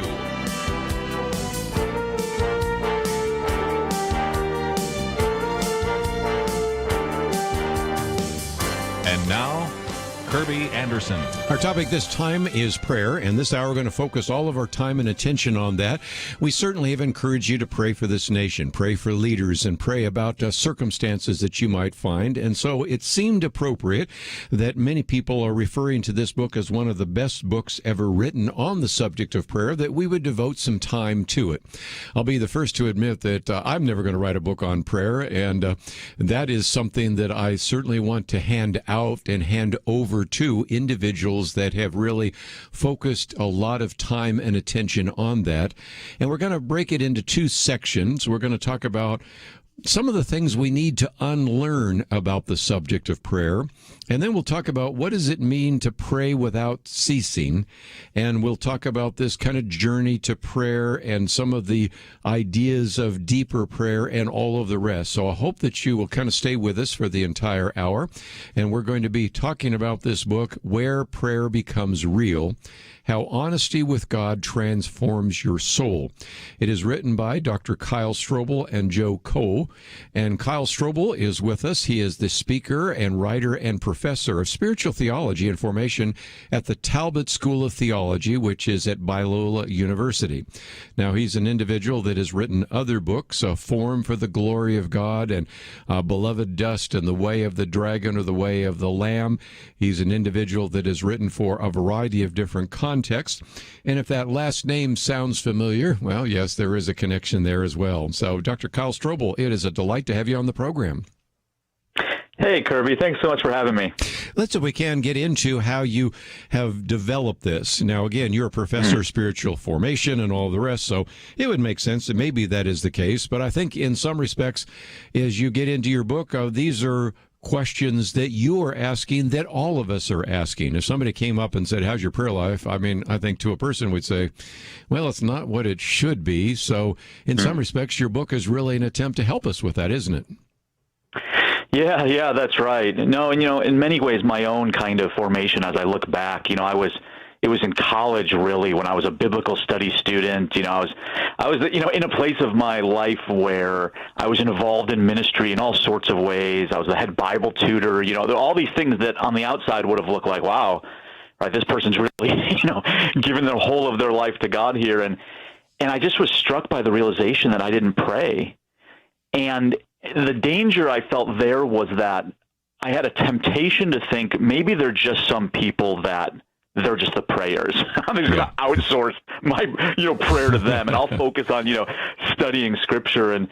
But I really felt convicted that if Scripture calls us to pray, as we know it does, and we don't, then there must be this deep belief I have that I must not really believe in prayer. And that really set me on a journey for years, and in fact decades, to really wrestle through not only, well, what is prayer, but why wasn't I praying? I was doing all sorts of other things, but why not prayer? And that's certainly the case.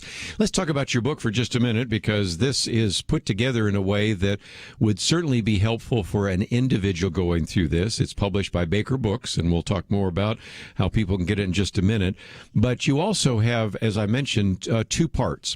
And you said that you have some individuals that might want to read it in this specific order and understand the nature of prayer and those kinds of things, and then get into some of the practical.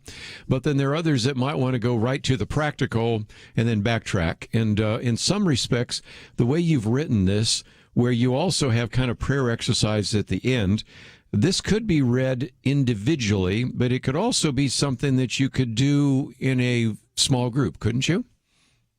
Yeah, that's right. And we actually do include at the back a kind of small group guide and a group leader guide for it. One of the things I think, and this could be the biggest problem, to be honest, that we have with prayer is that for most of us, and I push this on my students, and the blank stares I get tell me a lot. I ask them, who actually knows about your prayer life? Like, if you look around your life, like, who actually could tell you back to you, like, well, of course, this is what you're tempted by, or this is what you're assuming, and most of my students look at me and say, they never even imagined to talk to people about what goes on in prayer. And so prayer for most of us is the loneliest place, perhaps, is our most isolated. And so one of our hopes of the book is that it would draw people not only to practice in new kinds of ways, giving themselves to the Lord in prayer, but also to do that in community, to do that with others, and to help others wrestle through these things with you. And I think the biggest danger that we have in prayer when we're isolated is our expectations. We usually end up getting these kind of fantasy expectations, like, wow, if I was really faithful, my mind wouldn't wander. Or if I was just better at this, it would feel better. and because we're so alone in it, we assume maybe I'm the only one who's actually doing this. When I tell my students, when I kind of raise, like, here's what's going on when your mind wanders in prayer, suddenly their eyes get really wide because they realize maybe for the first time, somebody's this is acknowledging that. Normal? Right. And one of the reasons I bring something when we have done some of these extended prayer times in a ministry, something like that, is something to write with, because it's almost better to say, okay, that came to mind, write it down. Okay, now it's out of my head, so I'm back to prayer, because you do get, and of course, it is probably true for any generation, but especially the youngest generation.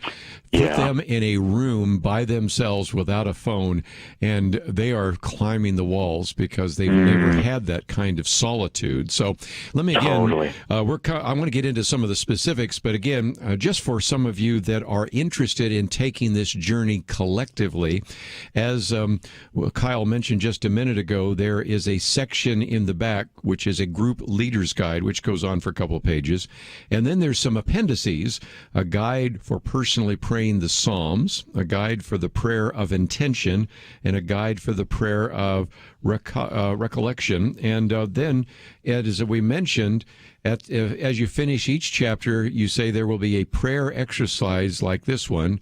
In this case, you're talking about setting some time for really talking about your story of prayer. So there's a real opportunity to not only understand the nature of prayer, which we're going to get to after the break, but then get into some of the specific aspects. And so I love the fact that you've put it together, Kyle, in that way, because then we're, in a sense, putting shoe leather to our prayer. We're actually trying to figure out how to apply some of these principles. So I don't know that we've ever done an entire hour on the subject of prayer on a prayer book, but this is a book that has just come out this month. And so you should be able to find it in your local bookstore. But if you cannot, we, of course, have a link to it on our website at pointofview.net. And when we come back from the break, we're going to get into some of these specific aspects. As you look at the endorsements, many of the individuals that we've had on this program actually are those who are endorsing the book. And it's one that I think would be very practical. So again, it is written by Kyle Strobel and John Coe. And the title is Where Prayer Becomes Real, How Honesty with God Transforms Your Soul. And when we come back, we're going to spend just a little bit of time talking about, quite frankly, the need to unlearn some of the things we've learned about prayer, and then get into, again, the practical aspects of praying without ceasing. All that coming up right after these important messages.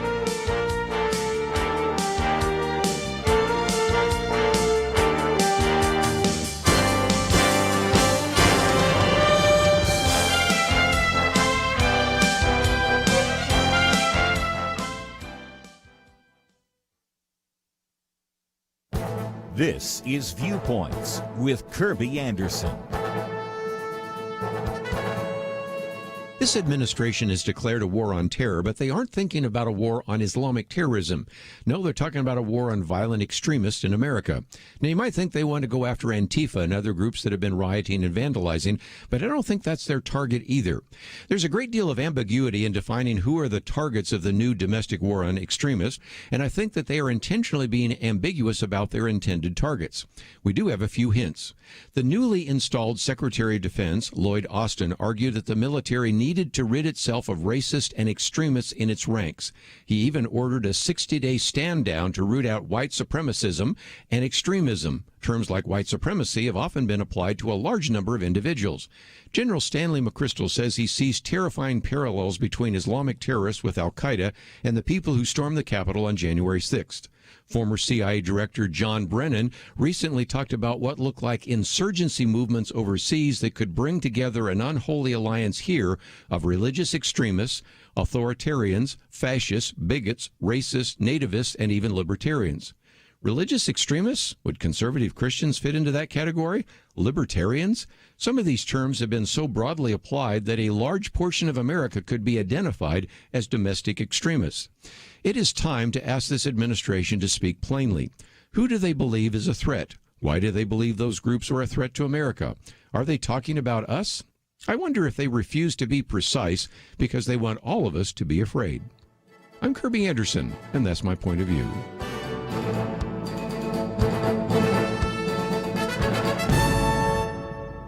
For a free copy of Kerby's booklet, A Biblical View on Loneliness, go to viewpoints.info/loneliness. That's viewpoints.info/loneliness.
You're listening to Point of View, your listener-supported source for truth. Where prayer becomes real. Again, we're talking today with Dr. Kyle Strobel. And Kyle, first of all, the first chapter deals with that whole issue of what if a wandering mind is a gift? I think you sort of addressed that, but it's, I think, helpful to at least acknowledge where some of us find ourselves in terms of the fact that I thought I was going to pray, and all of a sudden my mind goes to everything but the things I'm supposed to be praying about. Yeah, that's right. And this is what I find, this is kind of the most common complaint people have about prayer. And, I think the danger is when we experience this, we immediately see our expectations, because most of us immediately assume there's something wrong. Like, I've done something bad, yes, or I'm not doing something good. Maybe is a better way to put it. And then we confuse what prayer is. And suddenly now we think that it's primarily a performance, and I'm not doing a good job at that performance. And so we often turn to ourselves then. Sometimes we have a little conversation with ourselves, like, come on, get your act together, stay awake, focus. And yet what's interesting is when you look at the Gospels in particular, whenever someone kind of ran into Jesus, they came out of themselves. Peter drops at his knees at Jesus' feet, depart from me, for I am a sinful man. And I think one of the things that's going on is when we draw near to God, the treasures of our heart are manifested. they come out. And so when we come in prayer and suddenly we realize that our mind is wandering to the worries of our life, or thinking about our calendar and making sure we have all of the things we lined up this week that we need to have done, or our work, or our spouse, or our kids, and the worry, all these things, these are the treasures of our hearts. These are the very things God is saying, let's talk about this. And I think it's interesting when you think about that. If the truth of us is coming out, the very things, the very deep desires that God is calling us to bring to him, And he's opening our hearts so that when we come into his presence, they just come to the surface. But our response is, I'm sorry, God, I'll stop this. I'll be better. Then we're actually shutting down the very thing Scripture calls us to bring to him. And so instead of interpreting this as an opportunity to bring the truth of ourselves to God, the whole of ourselves to God, we actually see it as a failure to be good. And it's that reality that I think makes prayer so frustrating for people, because if we interpret this as we're just being bad, inevitably what we end up doing is we end up not praying kind of in reality, and we end up praying the way we think a good Christian might. Yes. If I can put it that way, right? We have this fantasy in our minds of how would a good Christian pray? And so we just try to mimic that. And so we start praying not about the things we really want, but about the things we think God probably wants us to want. And so this is now an invitation. It's not a time to kind of rebuke ourselves. In fact, it's a time to say, Lord, look at this. Yes. What do I care about? So good. And of course, that sets up to the next chapter, which I'll admit, Kyle, was perhaps the most arresting chapter in your book. What if prayer can be a place to avoid God? I think anybody would say, wait a minute, if I'm praying to God, I'm not trying to avoid God. But I think you get into some of the aspects, again, of something that most of our listeners probably haven't thought about. Yeah, well, this is a long tradition in evangelicalism, right? Whereas as the evangelical tradition has, one of our kind of cornerstones for several hundred years now has been, we're the kind of what we call the filthy rags tradition, where we recognize that our rebellion isn't merely in explicit sinfulness, but even our good deeds are kind of tainted. Even they're filthy. And it turns out that our devotion can often be the place of rebellion. And so I think of when Adam talks to God in the garden, which is a kind of prayer we might think of it as. Now, he's obviously talking directly to God in God's presence there. But what is Adam doing? Adam blames Eve, and he kind of indirectly blames God, who created Eve, for everything that's happened. So that in God's presence, talking to God, Adam is trying to be justified. It's similar to what Jesus says happens when the two men went to the temple to pray, a Pharisee and a tax collector. Yes, that's what I was thinking of, yes. And Jesus says only one leaves justified. And it isn't the Pharisee who tries to pray in his goodness. Because even when you listen to the Pharisee's prayer about how he's not like this tax collector, how he does all the right sorts of things, like prayer is the time now for him to manage God rather than to be with him. And, I think for many of us, for those of us who've been Christians a long time, like our temptation probably isn't to fly off the handle, totally abandon the Christian life and do something radically evil. Our temptation instead is to do some things that are very subtle, actually. And one of those things will be to kind of manage God rather than to be with him, to not really see the depth of our sinfulness all the way down. That is convicting, but we'll move on because there's a couple other issues to deal with. What if prayer doesn't meet my expectations?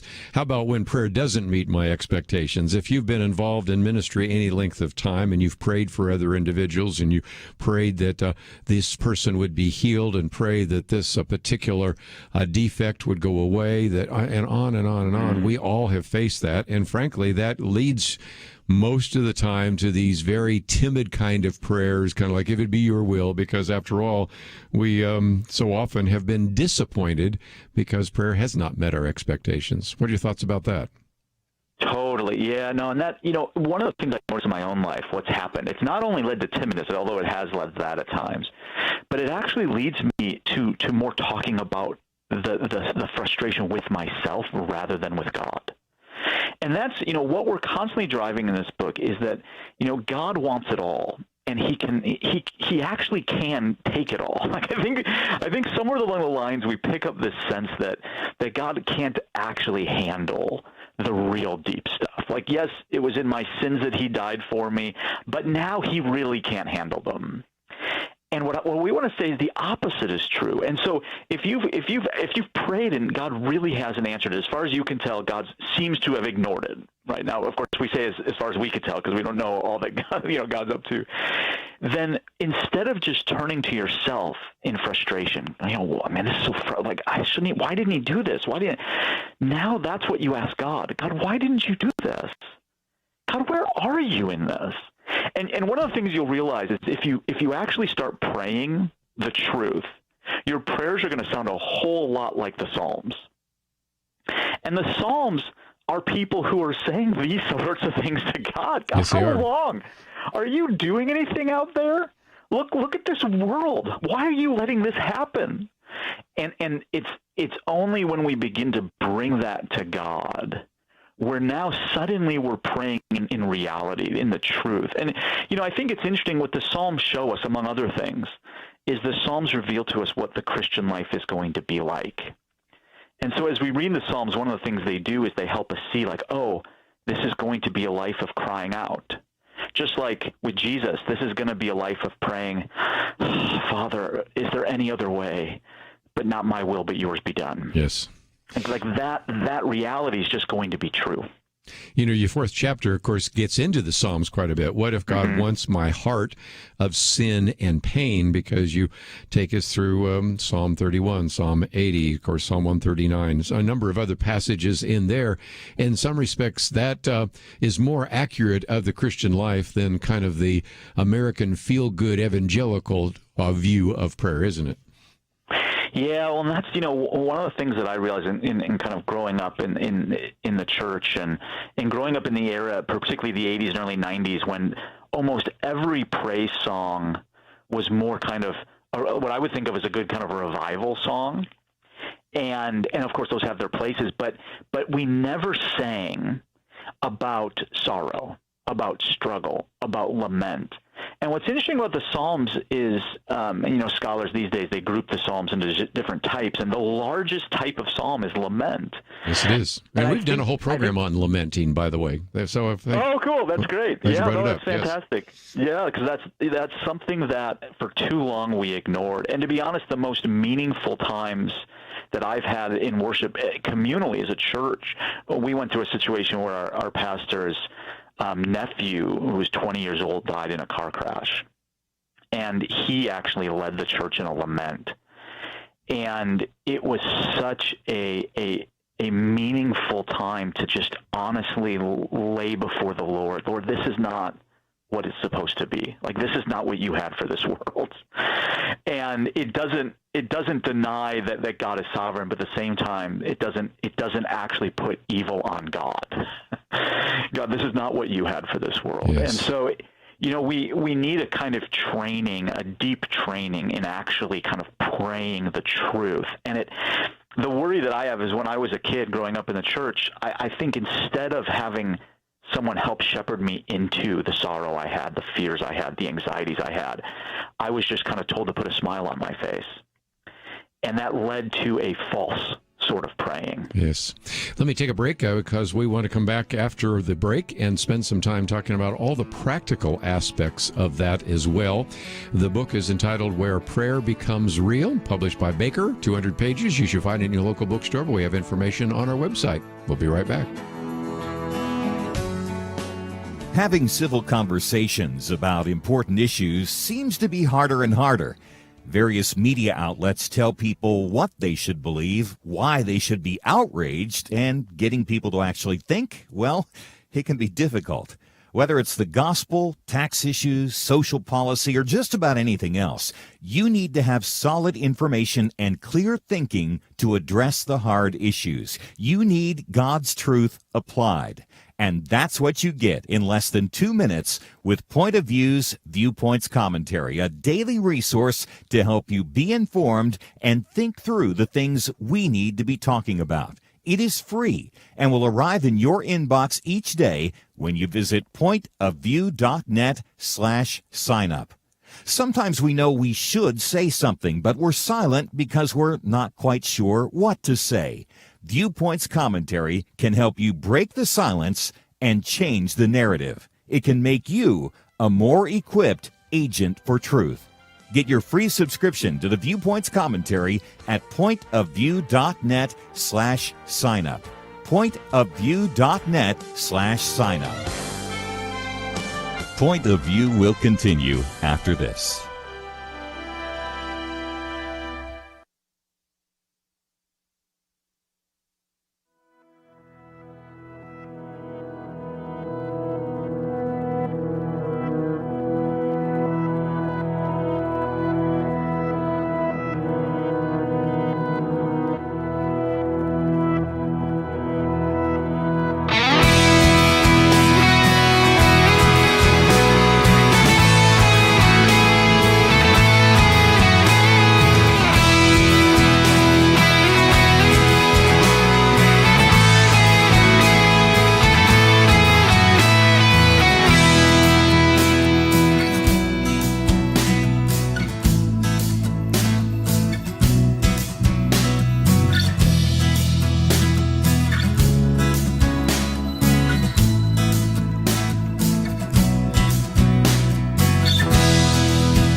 are listening to Point of View. The opinions expressed on Point of View do not necessarily reflect the views of the management or staff of this station. And now, here again is Kerby Anderson. Continue our conversation today as we talk about this book, Where Prayer Becomes Real. And we are privileged to have one of the co-authors of this book, Dr. Lee Strobel, with us. And let me open up the phones. Perhaps you have some thoughts or some comments or questions that you might have. This is, of course, an opportunity for you to learn, but I'm obviously recognizing there could be a value in a two-way conversation. So if you'd like to join us, 1-800-351-1212. And Kyle, I oftentimes say that we should leave the microphone on during the break because while you were on a break and while we were chatting around the table here and with the individuals producing the program here, we had quite a conversation about everything from hymn singing and lament and, even the way a lot of popular worship songs today are going and all of the rest. And that is part of the issue, is that, as you point out in the first half of your book, there are a lot of things that we need to relearn. And you begin to realize that when sometimes in ministry we'll say, okay, we're going to set aside a day for prayer. And you think, a whole day to spend in prayer, or, we're going to have an extended time of prayer, or we're going to have a prayer service at church. Of course, we know how few show up for those kinds of things, but all of that, I think, illustrates the need for your book. But I wanted to also give you a chance to talk about what you see as the connection between the first section that we've talked about, and that is what we need to unlearn about prayer, and the connection to the second, pray without ceasing, because you have in the middle kind of an interlude, an invitation to relearn prayer the Lord's way. So what would you have us learn about that? Yeah, well, in the interlude, we wanted to really just sit with the Lord's Prayer for a while and really consider, why did the Lord respond to their questions about how to pray with this, with the Lord's Prayer, and what does it mean? And I think many of us grew up and learned it. Yes. But it wasn't really clear why. Like, am I supposed to pray this, or is this, how does this relate to my praying? And so the way we come to talk about it is that the Lord's Prayer is what we call a conditioning prayer. Yes. And, it makes me think of my former glory days of high school athletics when, way back when I could do such things. Like, you do all sorts of things in practice that you don't do in the game, but the whole point is the conditioning of it, right? There's a training going on. And so we wanted to walk the reader through each section of the Lord's Prayer and just kind of show, like, how is this trying to condition our prayers, and how do we have to struggle with that? Because there's some things in the Lord's Prayer that if we sit with, they're disconcerting. Mm-hmm. I don't want God to forgive my sins like I forgive. I want that to read the other direction. I want, and yet the Lord leads us to say that. And so now when I'm praying for someone else, or maybe I'm just praying for my own situation and I'm frustrated that, this person's attacking me online, or this person's saying things that are untrue about me. Lord, how do I actually enter into this in light of how Jesus calls me to walk with him? Yes. Well, and one of the things I like about this is, again, you're looking at the question, how should I pray? For my Muslim friends here, if you were to say, how should I pray? Their answer is, well, that's what the Quran teaches. That's what the Hadith is. It talks about what you say, where you kneel, how you do it, how many times, and all the rest. Whereas Jesus is really talking about the broader issue, in some respects, talking about your soul and not about your posture, your position, and those kinds of things. So in some respects, I thought that whole section there was relevant, and I hope that as people get the book, they don't skip over it and get into the practical point without understanding some of the other principles that you've certainly set forth there. Yeah, no, that's right. And I think, in the midst of that, one of the things that struck me that I'd obviously read this hundreds of times, but I never really had sat with this point specifically where, it's after the Lord had taught them the Lord's Prayer that Paul in Romans 8 tells them that God knows that they don't know how to pray. Isn't that amazing? And that struck me just so interesting. Like, Paul could have said, God taught you, get your act together. What's wrong with you people? But instead, and this is, I love that passage. I think that's some of the best news we've heard. Some of the best part of the good news is that God looks at you and says, you really don't know how to pray. Let me pray for you.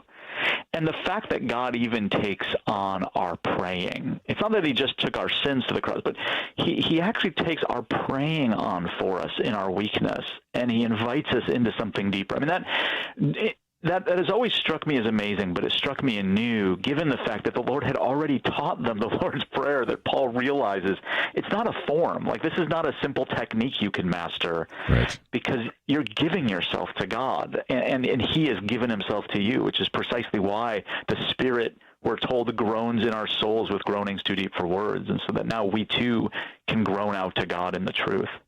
Well, let's, if we can, move into some of the practical aspects. And one of those, of course, is the Psalms, chapter 5, the prayer book of the soul. And John Calvin called the Psalms kind of an anatomy of all the parts of the soul. And, of course, you have Athanasius talking about the book of Psalms possess something, the perfect image of the soul's course of life. So in some respects, you're talking about the Psalms, and I thought it was so helpful that not only do you talk about it, but you have a whole section in the back on a guide to personally praying the Psalms. But talk about that, because that provides, I think, a very good, if you will, foundation sometimes for our prayer life, doesn't it? Yeah, no, that's right. And, I think for some folks, it's really hard. And this is true of me. Like, it was really hard for me to begin praying the Psalms for, I think, 2 reasons. One of which is I had not been really trained. It's funny because I learned this in music. Like, I know what it is to use someone else's words to sing to God. But for whatever reason, when I prayed, it was hard for me to use someone else's words. So that took a little while to really enter into it. But then the other part that was hard is when I'd be praying the Psalms, it's almost like my heart didn't want me to pray certain things. And I think that's part of the training that we need to enter into. And I think most people run into this when you get to those passages, dash their children against the rocks. And we're like, oof. No, I don't think I'll do that. It's pretty gnarly, that's difficult. Where did that come from? Yeah. That's right. That's right. And, it's interesting, though, because I think the more I sat with those Psalms, the more I realized, Lord, that is in my heart. Like that comes out on the freeway when someone cuts me off. Like I might not use those same words, but something similar is in me. And I need to learn how not to just after the fact say, God, I'm angry, although I should do that. But in the midst of us, like, God, look at this anger. Lord, I'm so angry. Like, why? Why am I so angry? Why is this happening to me? Why are these people? Why is this cancer? Why is, COVID? Why, all these things that are oppressing us? Like, we need to be able to speak. And so the Psalms really train us in that.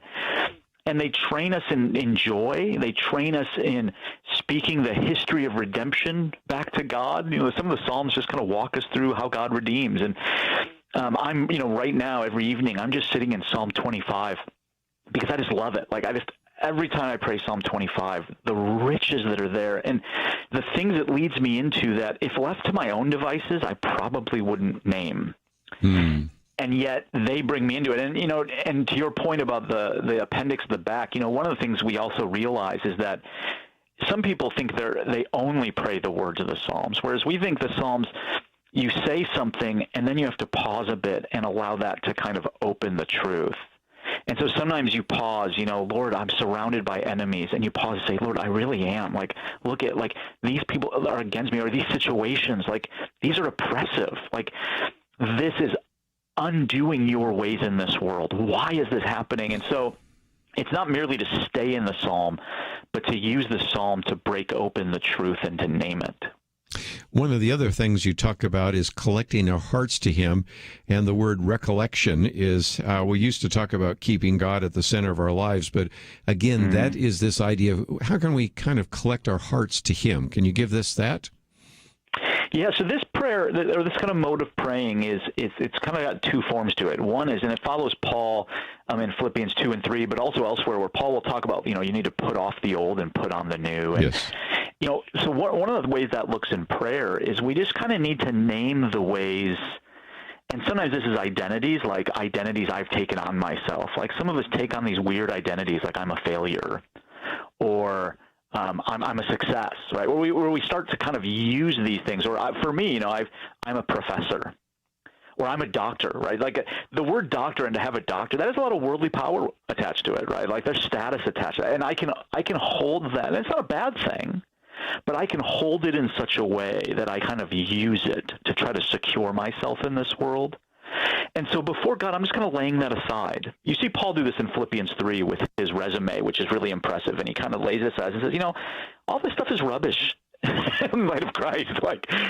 And so we just kind of lay these things down, and then we kind of, the notion of recollection is this idea of recollecting to the core. Wow. And so what is the core, right? How can I recollect myself to who I am? Well, I am Christ's. Like, I am a child of the Father. That is who I am at the core. Let's take a break. We'll come back and talk a little bit more about where prayer becomes real right after these important messages.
Now, back to Point of View, your listener-supported source for truth. Continue our conversation for a few more minutes with Dr. Kyle Strobel as we talk about where prayer becomes real. And Kyle, I wanted to focus on being watchful, because that is something we have talked about on this program, and a lot of that gets into being watchful around the world and around your world. But most importantly, you focus on this idea of self-examination and self-talk and a number of other things that we need to begin to focus on, because these prayers of examination are certainly those which are going to help us in the Christian life, aren't they? Yeah, that's right. And this really was impressed on me when my doctoral work was in kind of early evangelicalism, and it struck me that one of the most foundational practices of the earliest evangelicals was self-examination, and how important they saw it. And I realized that in my life it hadn't served that deep of a role for a lot of my growing up years. It hadn't been emphasized that much, and as I sat with that more and more, it became clear to me how important this is. That there's so much of our life, and even in a really what seems like a superficial sense, right, where if you just sit at the end of the day and just consider what happened in that day, and even kind of what feels superficial, there are actually really kind of small but important things that happen throughout the day that you would never imagine again if you haven't taken the time to really examine your life. But then there's deeper things. Wow, I kind of exploded, like going back to my freeway example, like, wow, that person cut me off, and I had rage in me for that. Like, what was that about? Like, why am I so angry? Or wow, I spent all day worrying. Like, there's a part of me that just thinks that if I just worry enough about something, that maybe I can deal with it. And I find myself doing that all the time. Like, maybe if I just worry about this thing enough, then somehow I can figure out a way to manage it. And I think what examination and watchfulness does, and Paul, in Colossians 4:2 will call us to be watchful in prayer, and part of that is to be careful about like what's actually going on. Like, are we actually bringing ourselves in prayer? Is our actual life the kind of material content of our prayer? Am I actually opening my life to God? And I find when I do that, I have more gratitude, because I actually sit with things and I realize, wow, God, you've been so kind to me. Like, I just look at my day. Like, I'm actually able to see in a way that if I hadn't really focused, I would just neglect how grateful that I am and should be for how much God has done. But also all the various things that, oh, God, I really just kind of ignored your command today entirely. Or I just ignored that you are the Lord of this world and I am not. Or that you've called me to love my neighbor as myself. Or, there's all sorts of things that watchfulness kind of tunes our heart to. So we begin to have a kind of eye on our life to really see what's actually driving me. Again, being watchful, I thought I'd pick out just one more, and being present. You talk about that in your chapter about seeing ourselves and others in the love of God. And so talk about that, because you talk about the art of being present, and then, of course, being present with God and a number of other things. And that's another important aspect of prayer, isn't it? Yeah, well, this comes out of another kind of failure to pray. I realized in my own life that there were times, and I think this is particularly talking about the millennial generation. I think they would really relate to this one, where you're scrolling through social media and you see a prayer request and you realize, like, I want to scroll right past it because I don't want to be caught up. And then you feel guilty. And so you pray something like, God, help that person. You just kind of move on, And I felt that happening to me, that like I wasn't actually entering into intercession deeply. And that if we're really called to mourn with those who mourn and would rejoice with those who rejoice, like there's a kind of presence that we need to give ourselves to, a presence to them, a presence to God. And one of the things that Paul names that I think we don't take seriously enough about this is that Paul will talk about even when he's absent as a person, so he's not personally present to them. He says, in the Spirit I am present. And that as Christians, we actually have the capability, and I think particularly the season we just came out of with COVID and with people dying in isolation and hospital, all these horrible things that have happened, like one of the things we need to remember is actually we have the capability in the Spirit to be present with one another. Like, because we have the Spirit of God, there is a unique kind of presence available to us. And what intercession calls us into is to actually be present to the reality of someone else. To not just kind of loft a prayer at God to make our guilt go away, but to kind of come into God's presence with this other person, offering them to God. And then, the other part of that is when I intercede, I have to be aware of how my relationship with that person, my presence to that person has altered my prayer. Sometimes that's envy. Sure. If I'm envious of someone, I'm going to pray for them slightly differently, or even just angry or disappointed, right? Like I know, many folks who are a little older than me now, but their kids have entered a stage where they've made decisions that have disappointed them profoundly. And so they're entering into prayer, and now they actually need to be in touch with the disappointment they feel of, Lord, I'm lifting my child up to you, but I am so disappointed in what they've become. And they just need to enter into that. They need to be present to that with the Lord and to really offer the truth of what's going on and what they want for their child. Because, maybe you need to tell the Lord, what I want for them is this, but Lord, not my will, but yours be done. Like, Lord, you know what they need. And to be very honest about the fact that our kind of intercessions are often tainted by the relations we have with people and the expectations we have of our relationships. And so, in many ways, I think intercession could be the messiest form of prayer. I think for many people, it seems the easiest and the most clean cut. I go like, oh yeah, ask the Lord to help someone. How simple. And yet, it turns out it actually can be quite messy, because if we begin to attend to what we are desiring, what we are willing, and how our will comes in contact with God's will, right? That's why prayer is a struggle, right? We don't pray to a cosmic vending machine. We pray to a God that wills, and we offer ourselves. So in that presence, we need to be very open to, Lord, what's actually going on here, and how can I bring this person to you? Again, the book is entitled Where Prayer Becomes Real. In the first section, we've talked about kind of unlearning some of the instincts of prayer that maybe are not helpful. And then second, really to know how to draw near to a holy God and to pray without ceasing. And again, one of the things you talked about, Kyle, is there's a great resource in the back, which you give some suggestions on how to maybe have a group leaders and how to set up the group and maybe address a few of the difficulties. But this would be something where individuals can go through this book, but also for our listeners out there that maybe are small group leaders or Sunday school teachers or Bible fellowship leaders, they can take some of this material as well. It's published by Baker. It came out this month. You should be able to find it in your local bookstore, but we have a link to Baker Books as well as a link on our own website at pointofview.net, so you can get it in paperback or Kindle. So if nothing else, Kyle, I certainly appreciate you and John for writing this book, and I appreciate you giving us an hour today. I know you're a busy seminary professor, and it meant a lot that you would give us an hour to talk about prayer. Oh, thank you so much for having me. It's a real blessing to be with you. Well, let me again encourage you to get a copy of it. When it comes to prayer, oftentimes, we say everything's fine. That's that four-letter word with an F in it, that a lot of people have been joking about. Everything's fine. It's not really fine.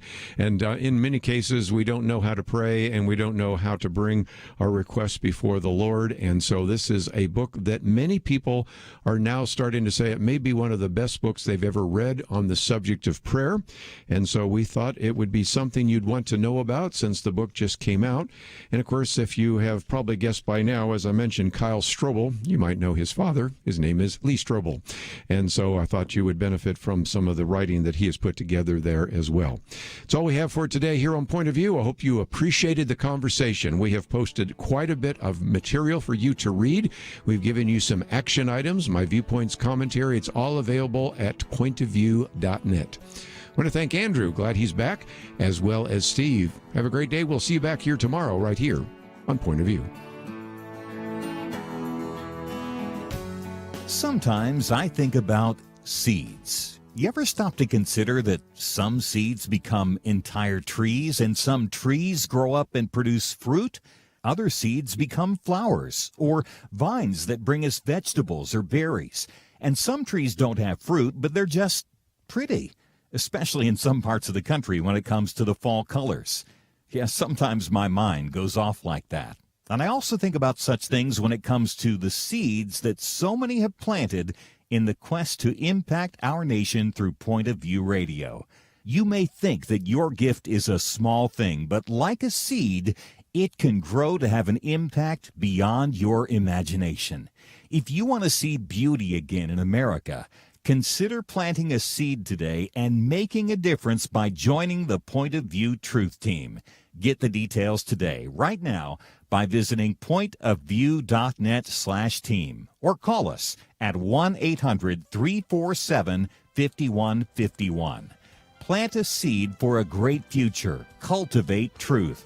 Pointofview.net/team and 800-347-5151. Point of View is produced by Point of View Ministries.